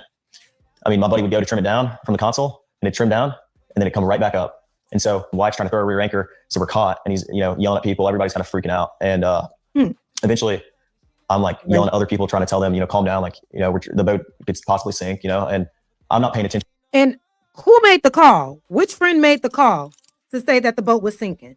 Because it was one of them, but who made the call? And then who made the call back to say, actually, we're good? Because they did. I want to know who made the damn call. Everyone around me, I was paying attention to my buddy's boat. And that's what all my other friends that were on that boat were doing, trying to solve the problem. So you're on the boat now. The water's getting up to the point where the boat may be disabled. All your buddies are on the boat trying to solve the problem, but y'all made a call for a tow to the Coast Guard, to the Cajun Navy, or whoever helps with tows out there on that island. Okay, I'm just listening. So where you couldn't get it out from Horn Island. So what happens after that? Wyatt jumps in the water, tries to throw a rear anchor, and my buddy Meyer, you're sitting looking, trying to pull trash out the bilge, and the bilge is basically a pump that pulls the access water out the boat. So the bilge was failing to work. So any excess water was just sitting in the boat. It wasn't getting pumped out. And I looked over the gunnel and I looked at the release hole for the bilge, and it was even with the water. So, I mean, we're all freaking out. All of our, we're not focused on anything else other than the boat. Well, then eventually my buddy Bart on the tide line is like, I'm going to pull y'all out to where we're having all this, all this chaos. Cause we left at 4:30 and there were still just as many people there, if not more than when we got there. I mean, probably around the same amount. I mean, it was crazy. So your boy Bart said, I'm going to pull y'all out. What time was this? And in the midst of all this freaking out, where was Nolan? And when, like shortly after this freak out, when was the time where he was talking to a girl and y'all like, come on, come back on the boat, on a boat that's sinking, mind you. And you're thinking that it's sinking because it's too many people jumping off. So you're asking him to come back on this boat that's allegedly sinking. At one point during all this chaos and freak out, are y'all like focusing on Nolan now? Crazy. Like there was a lot of people. And I mean, eventually Bart pulls us out. We left at 4:30, but we really weren't pulled out away from everybody. We were probably about a quarter mile out, and we had the towing strap pulled from, Bart's port side cleat or starboard side cleat, and he was on our starboard side bow. And so he was rubbing on his power pole. So Bart turned around, pulled up next to our boat, and we were just trying to get it situated. So that's when Wyatt called CETO. And Wyatt was like, calls him, because the cell service isn't great at the island, but once you can use your phone, but stuff might not descend. And it's not great. You got maybe one bar, it won't work that well. But once you get a little off the island, you have cell coverage. And even on the island, like I called my mom when we were on the island, it was fine. Like we had all this extra information that we don't need. Lying. Okay. Enough cell coverage to make a phone call or shoot a text over, but you don't have enough cell coverage to like send a picture, for example. So what? So I want to go back. Yeah, so I want to touch on that real quick because the phone thing came up at some point. And so was it when you guys got off the boat? Yeah. I mean, were people taking their phones off the boat, or is that not typical? Now you see, he should have stayed with, okay, you made the call. So did the tow company come pick y'all up? If your boy Bart was allegedly the one that helped y'all with the tow, what was the point of calling calling for help, calling for the tow on the Coast Guard, right? What was the point of that? And why? So did the boat stop sinking and Bart helped y'all? Too much information that's missing here. Because I know that Nolan's phone was left on the boat. Right. Even though, after you guys had left. So can you explain that? Because I think people need to understand this a little clearer. Yeah. Was it typical for people to have their phones left on boats, or did they keep their phones in the water? I mean, everybody kind of goes out to the island to get away from, their phones and everything else. I know I got on the boat to get away from, just the regular world. And no, when you're waist deep in water, no one's carrying their phone in their hand, especially at Horn Island. The water has been very, very murky because of the rain. And when it's just very risky. If you're gonna have your phone in the water, some people might for a couple minutes and like maybe taking some pictures of each other. I know a lot of girls like to take pictures in the water at Horn Island. Guys do too. Like people like to take pictures, and but a lot of the pictures you see are on the boat for a reason. And so, no, I mean, if someone is on their phone in the water, they're using it real quick and then putting it right back on the boat. We were all waist deep in water. No one's sitting there scrolling on their phone. I never saw that once, and I've never seen that once. And I've been out the island my whole life. I mean, that's just not something people do. People are on their phones, and everybody has their phone, yes, but it's always on the boat. No one's getting off the boat with their phone. So you guys get ready to leave out of there, getting towed out. Yeah. And then where's Nolan in this situation? Well, Nolan was getting towed out by who? Because according to the tow company, they actually never got out there to help them with the tow. What reason would they have to lie? Why would they deny that? Who told y'all out? The last time I saw Nolan was 3:00, and Nolan was cradling a girl in his arms, Katie.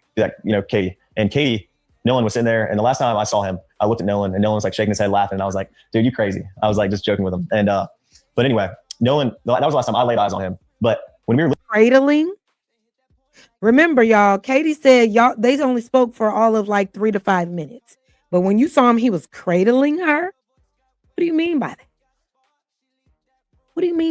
Cradling, like, and where was they at? Were they just standing in the water? Were they on another boat? Were they on your boat? I'm very confused. Leaving, obviously, no one is getting left at the island that came with us unless they demanded to, be there and ask, this is a very common thing at Horn Island. When you're out there, a lot of people ride out there with someone and in with somebody else all the time. I've done that 100 times. It's a very common thing, but Nolan was sitting by the boat with that Katie girl, and my buddy yelled at yelled for Nolan, get on the boat. We're leaving. The boat's having issues. And like, no, he didn't say that. He was panicking. Nolan, get the F on the boat. Get on the boat. And Nolan said, no, I'm staying out here. I'm going to ride in with somebody else. And it's not uncommon to hear, but it's not like my buddy. But did y'all tell him, Nolan, we have an emergency. We have to go. The boat is sinking. This ain't no play time. We're leaving because we're sinking. We got to go. You mean to tell me this boy was like, oh, I'm good. And keep all my shit too. Just, okay. I asked him one time. My buddy asked Nolan multiple times to get on the boat. Nolan, get on the boat. Get on the boat. We're leaving. If you're coming, you got to come now. And Nolan made a decision to stay out on the island. And like he said, how many people heard that? Were there just, at least just a 5. few, I mean, everyone that was on our boat right there, because the Palm Beach had already left. My buddy went ahead and went home on the Palm Beach, and 3 guys on the way back. Now I'm confused because he just said the last time we saw Nolan was at 3:00, but you also said that we didn't leave until 4:30. But the reason for you leaving is because the boat is sinking. So around 4:30, you saw Nolan again and was trying to make him get back on the boat? Is that what we're saying? That's what it sounds like. How is it that the last time you saw him was at 3, but it wasn't until 4:30 when the boat was about to sink that y'all tried to leave? And right when y'all tried to leave, y'all was trying to make him get back on that boat. But y'all saying at 4:30 he was cradling Katie? But the last time you saw him was at 3. So which one is it? Lying at. And Nolan wasn't the only person to ride out there with us and in with somebody else. I mean, we had multiple people in our group that rode out with us and rode in on someone else's boat. And that, like I said, that's not an uncommon thing to do. I mean, a lot of people do that. I can name probably 50 people out there that day that ran out with somebody and ran back in with somebody else. So, I mean, it's not like it's an uncommon thing, but it's not like we just left him there or my friend just left him there. Nolan made a decision to stay on the island after my friends asked him multiple times and told him to get on the boat, and he decided to stay. And I heard the girl that he was with, Katie. Let me rewind that one more time. Friend just left him there. Nolan made a decision that rode out with us and rode in on someone else's boat. And that, like I said, that's not an uncommon thing to do. I mean, a lot of people do that. I can name probably 50 people out there that day that ran out with somebody and ran back in with somebody else. So, I mean, it's not like it's an uncommon thing, but it's not like we just left him there or my friend just left him there. Nolan made a decision to stay on the island after my friends asked him multiple times and told him to get on the boat, and he decided to stay. And I heard the girl that he was with, Katie. So he claims everybody heard them asking Nolan to get back on the boat, and everybody heard Nolan say, no, I'm going to stay. Without my phone and all my other stuff, but I'm going to stay. Where are those people that heard him? Come on, Officer Tatum. You claim that you want to find out the truth. You want to get answers. Why don't you ask, okay, who are the friends? And have the friends told their side of the story to the police, to the investigators, to Nolan's parents, that they can confirm that, we all saw Nolan, because it's very convenient. Y'all talking for a dead man. Y'all can easily say he said a thing that they didn't say, but yet nobody is speaking up. Who are these girls that can corroborate the story? Man, gone. Had text somebody that she heard people yelling for Nolan to get on. Is that true? And I have a picture of that. She texted my buddy, and the next day everybody was panicking and everybody's texting Katie, because she was obviously seen with Nolan the whole day at the island. Katie sent a message to my buddy the next day and said, this is the last time I saw him, he's really sweet. But she also mentioned that the last time she saw Nolan was when my buddy was yelling at him to get on the boat, and she was right there to see that Nolan decided. Okay, so at 4:00. So between 4 and 4:30, because y'all left. So why did you say the last time you saw him was at 3? I think I just caught this nigga in a lie. That's what it sounds like to me. Yeah, so you guys get in the boat, you start to get towed in, and you make it back. Now explain how did you get to the point where you were concerned about Nolan? Because obviously you said, hey, Nolan, y'all need to, or somebody, not when you, did I get but to that point? You guys had mentioned Nolan needed to get on a boat. You didn't. You guys get back to wherever you're going. Explain that. Did you guys go back to somebody's house, or you guys like what happened there? And then when did you feel like, well, wait a minute, where's Nolan? Right. Okay. Well, running in was very chaotic. I mean, Nolan chose to stay on the island, so my focus wasn't on anything else other than the boat, because if the boat doesn't get in, then no one gets in. I don't want to stick out there on my buddy's boat, and no one does. But my buddy Wyatt jumped out and pulled the plug on the boat once we kind of got out there, because he got the motor to trim down. And the motor trimmed down, my buddy Wyatt pulled the plug, and we planed off. We moved all the way to the front of the boat so we could plane off. And eventually we planed off, and the boat was running. So when you're planed off and you have water in the boat and you're hauling, we're going pretty fast. We're going probably 40, 42 miles an hour. And so all that excess water that was built up in the boat is coming out of the boat. So, I mean, that's what we had to do. So we ran into Fort Bayou, and we didn't just run straight to my buddy's grandparents' house. We ran into Fort Bayou. A couple of us jumped in the water, and Wyatt, the whole reason for the stop was so Wyatt could hop in and put the plug back in the boat. So then after that, we went and docked it, and I went back to my buddy's house, and we ate and napped for a little bit. It was a long day at the island, so we were all tired. And eventually we go over to a girlfriend of mine, she was having people over 4th of July. We were doing like fireworks and stuff. So we all went over there to swim and, hang out. And this infamous picture that I've seen online of Nolan in the water in the swimming pool. Yeah. Where is this picture associated with? Because you said you guys went back to swim. Nolan wasn't with you. Yeah. So where's this picture at? Like, what is it? What's the context around the picture that's been floating? That picture is taken on June 27th, a week before the 4th of July. We all went to a friend of ours in Pass Christian. We have a lot of friends from Bay St. Louis, Pass Christian. June 27th immediately has a date. This is rehearsed. This is all staged.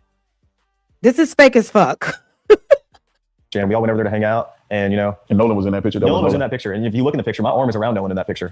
And I mean, that was a week before the 4th of July, so that picture is not associated within even the same. I mean, that was like a week before, so yeah. So you guys are now at swimming and having a good time at a lady friend's house. Right. I never got to the pool. I talked to her dad for a while, and I mean, all my friends were downstairs. I went upstairs, talked to her dad. We were talking about boats and stuff, and I've been with my friends all day. I was just talking to everybody. But so you talked to the young lady's dad, and then how long was it before you realized, or you guys realized that? But where's Nolan at? I mean, I went back downstairs, and all my friends were just hanging out, and my buddy Wyatt had a dress, talking about Nolan. And I was like, well, where is Nolan? Have y'all heard from him? And he was like, no, we haven't. And I was like, okay, well, it's a little concerning. Like, I mean, I'm not freaking out or anything, but like, I'm trying to find out where Nolan is. So I texted Javon, and I was like, hey, and also a couple other buddies that I had at the island. I was like, hey, have y'all seen Nolan? Did he ride in with y'all? You didn't think? If he insisted on staying, now y'all asking where's Nolan Wells? No, you could have found that out if you would have gave him back his motherfucking phone, but you didn't. You took off with his phone. Are y'all gonna then say he told us to keep all his stuff too? But then when you got back on land, it's where's Nolan? Where's Nolan? You could have known that, but you made sure that there was no line of communication. Okay. Like, no. I texted Javon, and I was like, hey, can you send me Miss Christine's number? Because I haven't heard from Nolan. And if she hasn't heard from Nolan, then I'm calling the Coast Guard. And so eventually Javon sends me her number. Who is her? Miss Christine. Miss Christine is Nolan's mom. Yeah. And I walked down to the dock because, I mean, there was a lot of people there. It was not a lot, but there was probably like 15 of our friends there. And I was just like, walk down to the dock with a couple of my buddies. And I got on the phone. I called Miss Christine, called her the first time. She didn't answer. I called her a second time. And I got on the phone with her, and I asked her if she had heard from Nolan. She said no. And I said, all right, well, don't freak out. I'm going to call the Coast Guard. Now, mind you, you just said you ain't never met his mama or ever been to his house, but you were the one that made the call to his mom. And she immediately knew who you were? Okay. And this was at about 11 o'clock. So what's your intent in calling the Coast Guard, right? Because right now, Nolan could be with a chick. He could be with somebody else. Right. He could have gone back with somebody else. What made you concerned enough that you felt like you couldn't wait it out anymore? You had to call the Coast Guard. Well, I mean, thank you for the $5 super chat. Ghost Introvert says, I can't believe these white folks really finna get away with this. Exactly. Exactly. They're about to get away with this. They're about to get away with this. 100%. It's all a bit mind fuck. That's it. And everybody's in on it. If you ask me, everybody's in on it. And I do mean everybody. I'm gonna just leave it at that. But thank you so much for the super chat. Y'all make sure y'all like the video up, please. Let's continue. Like I said, my friends and I have been on the water our whole life. Stuff happens. People die all the time. I know people that have died out there. And people die all the time? Damn. It's giving Lake Lanier?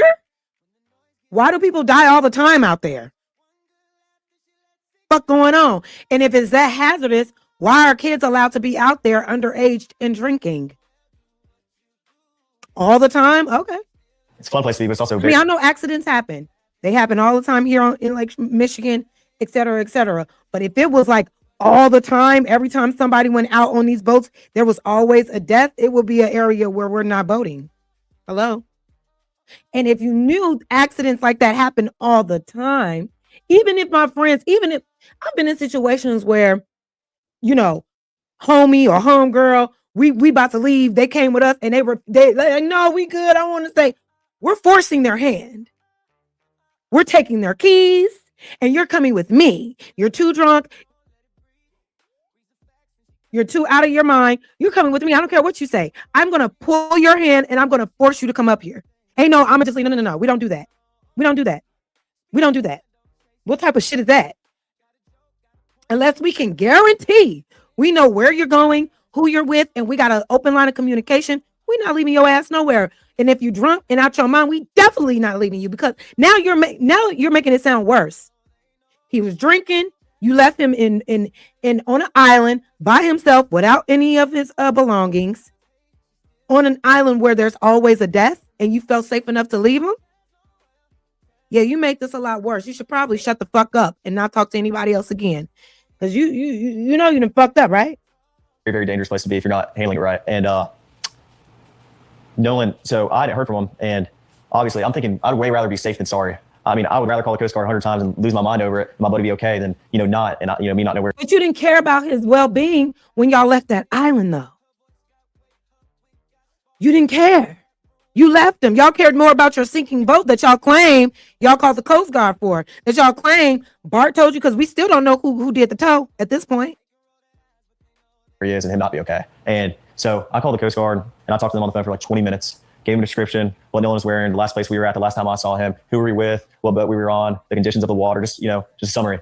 And I called Miss Christine back after and I talked to her and I said, I got to contact the Coast Guard. I'm not sure who she called or, what she did, but I think she said she was going to make a couple phone calls to either DMR or Jackson. Now, nobody had Katie's number? Y'all knew Katie. Y'all knew of Katie. Y'all all know each other. Y'all in the same proximity. Y'all couldn't call a friend for the hey, we need to find out where Katie is. Look, if she was the last one that saw him and he was the last person he said he wanted to go with, then y'all making all these calls to the Coast Guards and to his mom. But did anybody that night try to reach out to Katie? Try to find Katie's whereabouts? County Sheriff's Office. And I was thinking worst case scenario. I would way rather be safe than sorry about this, Yeah, so you called. So it seems like now you're sorry. You called mom immediately. Right. Probably the first phone call that she got from anybody. That's the first phone call, at least I made. And I would assume that's the first phone call she got from anybody because Javon hadn't called her. And, there's nothing wrong with that, but Javon hadn't called her. And I was just worried about my friend. Stuff happens out there. Boat problems, it could be anything. But there's a lot of stuff that happens out there. And I was just worried about my friend. Hey, Candy. So you guys make that call, here, nothing that night. And I'm assuming you wake up the next day and then what happens? I wake up the next day at about 7:30 and my dad had texted me because obviously Nolan's photo was all over Facebook. And, I just saw it everywhere and I was freaked out because I was like, oh my gosh, I assumed, Nolan's just, we've been drinking all day and that he's just sleeping somewhere and, that he's okay. But I didn't want to believe that if we didn't know for sure. So, next day. Now, let me get this straight. You want to be safe than sorry, so you call the Coast Guard to make a missing persons report around 11 o'clock, call his parents, but then you woke up the next day and say, oh, he's probably somewhere laid out, getting his bearings in order after being drunk all day. The stories are conflicting, even coming out of your damn mouth. I woke up and my stepdad walked in my room and he said, hey, have they heard anything about Nolan? What's going on? Because I hadn't spoke to him. And he was like, I was like, yeah, no, I don't know. I just gotten up. And he was like, all right, well, we're going to get on the boat and looking for him. And I was like, okay, yeah. So I got my buddy Ricky, I got my buddy Brooks, I got my buddy Jax. My mom came on the boat with my stepdad and I, and we all went out there and looked. When I got out there was dozens of DMR boats, helicopters, planes flying over Horn Island. And this wasn't just Horn Island. There was also Ship Island they were looking at, I'm sure, and Chandelier Island, Petty Boy. It wasn't just Horn Island specifically, but where I was at Horn, there were boats everywhere, and not just random boats, but marine resource boats and cops, the whole nine. It wasn't like there was just a couple boats looking for Nolan. There was planes and helicopters and everybody. So, and then after this, obviously they didn't find Nolan that day. Right. And so, what was your reaction like when you heard? Exactly, Pisces, and thank you for this comment. She says, I don't believe he stayed with that girl. They first said that's the first time Nolan ever met her. Exactly. If he stayed on the island, he would have taken his phone. I believe he got back on someone's boat. Exactly. They lying. The news, or how did you hear the news that they found Nolan's body? Well, the next day, it got to be about 1 o'clock on July 5th. And I was like, my mind started to turn. I was like, man, if he's not awake yet, where is he? I got very, very worried. And, I was with my buddy Brooks the next day and we're driving and my buddies were texting my group chat. They were like, hey, listen, I got a phone call from my buddy Trace. And he was like, hey man, they just found his body. And I was like, I wanted to have hope, but it was really, really hard to have hope when they haven't found your buddy in the last 2 days. And, but there's still a little bit of hope there, maybe, he's not gone and maybe, he's okay.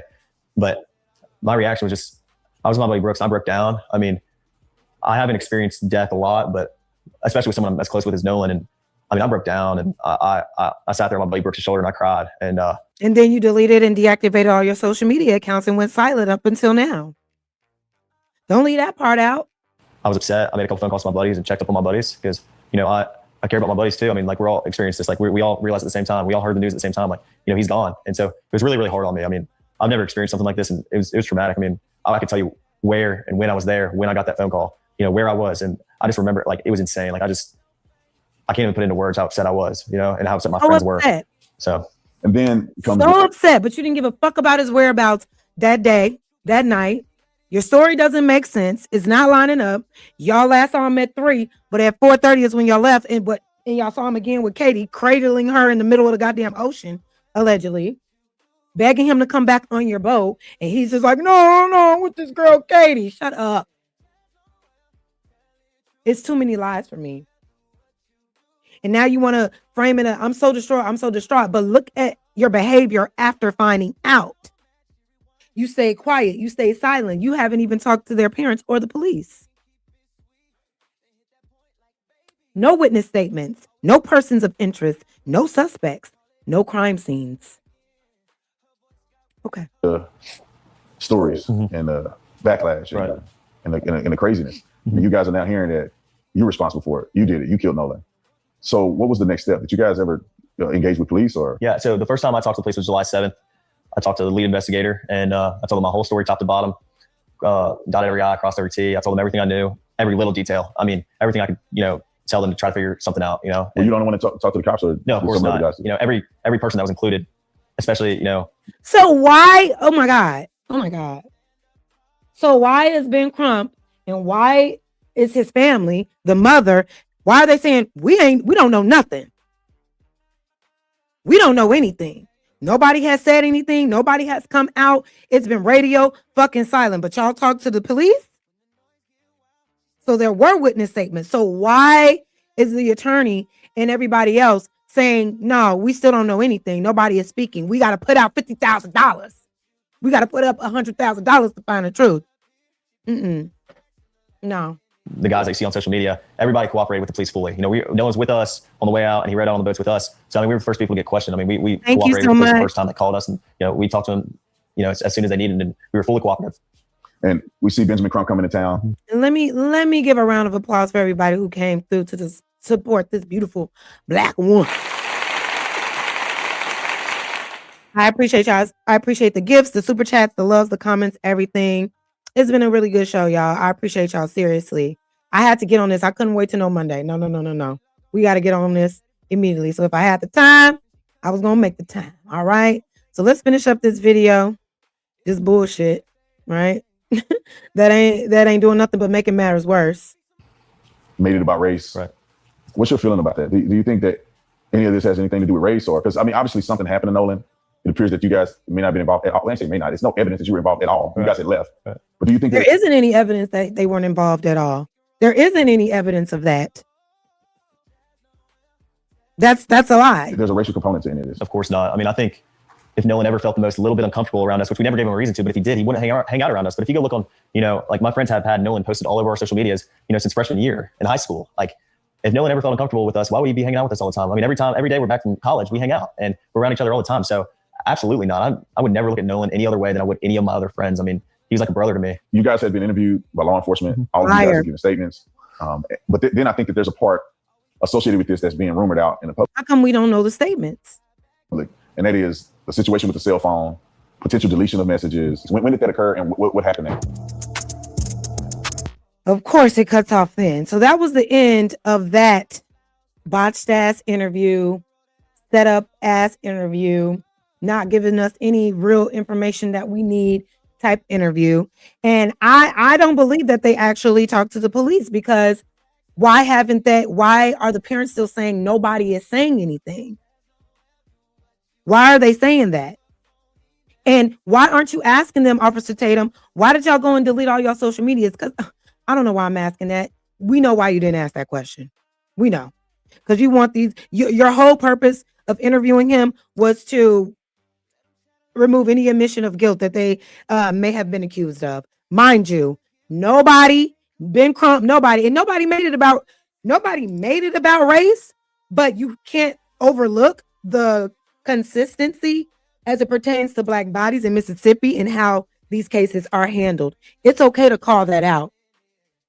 And if when you look at cases like this, and there's a stark difference between white bodies that die in that city and state compared to the Black ones, and there is a lack of investigative work doing on one side and the other, you can't come to any other conclusion that there's a racial bias being done here. And What's so wrong about saying, hey, yeah, this could be racially motivated, because we've seen things play out like this in regards to circumstances happening like this in regards to race. Why not call the spade a spade? Why y'all so uncomfortable with the truth? Because y'all will run it up. If it was the other way around, y'all will run it up and make it plain and make us believe that, oh, yeah, these were thugs that killed little Susie Q. These were thugs that killed Tyler. It will be an immediate accusation. We know this, especially as Black people in this country. We've seen these things play out over and over and over again. So this interview obviously did not help at all. I guess there'll be a part 4. I guess we'll know information. Let me make sure I hit all of the videos that I wanted to show y'all tonight. We talked about the sheriff. We went through the autopsy. We got a little insight from Judge Mathis and Nancy Grace. Everybody is just saying things, y'all. And like I said, it's more lies and more cover-ups, and we still have no answers. And I don't know if we ever will. I'm hoping. I know people are in the chat saying we're hoping for the best, and all we got is hope. That's all we ever have as Black folks. Hoping for the best, just to be let down in the very end. Until we get some arrests, because you can't fully, especially with this autopsy report, with this weird ass autopsy report, we cannot remove anybody from this situation. No, everybody is a suspect. Everybody needs to turn over their phones, but nobody has. And only he's speaking out saying, we all talk to the police. Why doesn't Ben Crump know this? And if y'all are so innocent, why weren't any of y'all at that funeral? Y'all should have been the first ones there. Showing love, paying your respects. So, y'all know it's some bullshit in the game. I'm not losing my top. You so funny. I just pulled it up a little bit. But yeah, it's all bullshit, y'all. We're going to keep following it. Let me see y'all comments real quick before we get out of here. Nolan wants to stay back but didn't want his phone. Make it make sense. It doesn't make sense. You can't make that make sense. You can make it make sense if while we're out there, people leave their boats on the phone when they're in the water.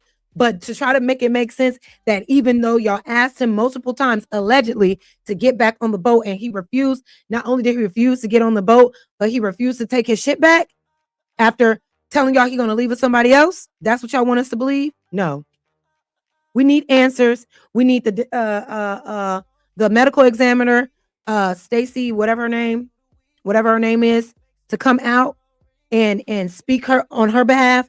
And answer the questions as to why the throat, the lungs, the stomach was all removed before given to the private autopsy, the individual autopsy that Ben Crump did. She needs to come out. Everybody needs to be questioned. The people that need to be questioned are not being questioned. We're just going off of vibes at this point and speculation. And now there's a pledge out there for $100,000 for somebody to come up with the truth. Because obviously those statements that he claimed that they gave to the police, they're not holding up. That's not giving us any real information. Somebody lying. And hopefully we'll find out. You know? Exactly. Actually, it's not racism in their demonic skulls. It's code. It's a racist code for sure. Exactly. Nothing said about the underage drinking. It's like, oh, it's just having fun. Woo, woo, woo. And we all know we've all been underage. It has happened. But in this circumstance, we need to be holding these people accountable that allowed this thing to go down with all of these kids on this damn boat. It's all cap. It's all crazy. But y'all, that's all I got for y'all for tonight. I hope you enjoyed it. Let me give y'all another round of applause before we get up out of here. Round of applause. I appreciate y'all so much. And we got a new song to dance out to, y'all. So let me go ahead and play it for you real quick before we leave. Let me know if you're feeling the new song. You know what I mean? Let me turn it up. She log on, camera on, let it breathe. Reads the facts when she cuts through the weeds. No fake smile, no borrow ring. If it's bogus, she gon' say that thing. Black queen in her own lane. Speak some mind, don't chase no fame. Got a point, got class. If the room get tense, she still talk fast. She don't flinch, she don't fall. If the truth get ugly, she let it show. I like it. The ones who talk loud still watch her glow. They can roll their eyes, but they know.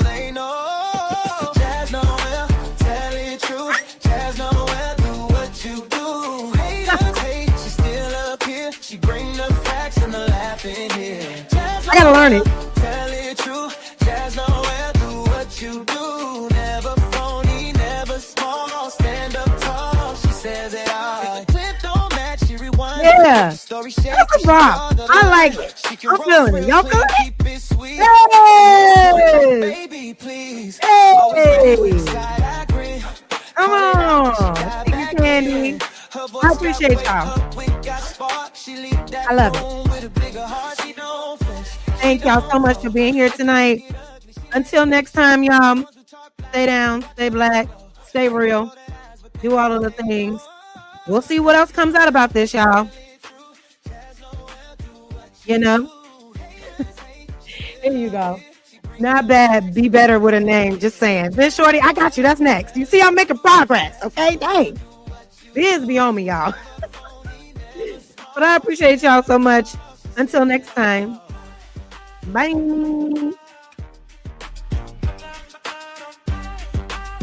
Peace.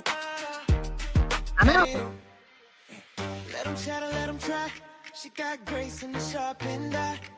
When the noise get wild, she stay composed. One good laugh, then she lets it go.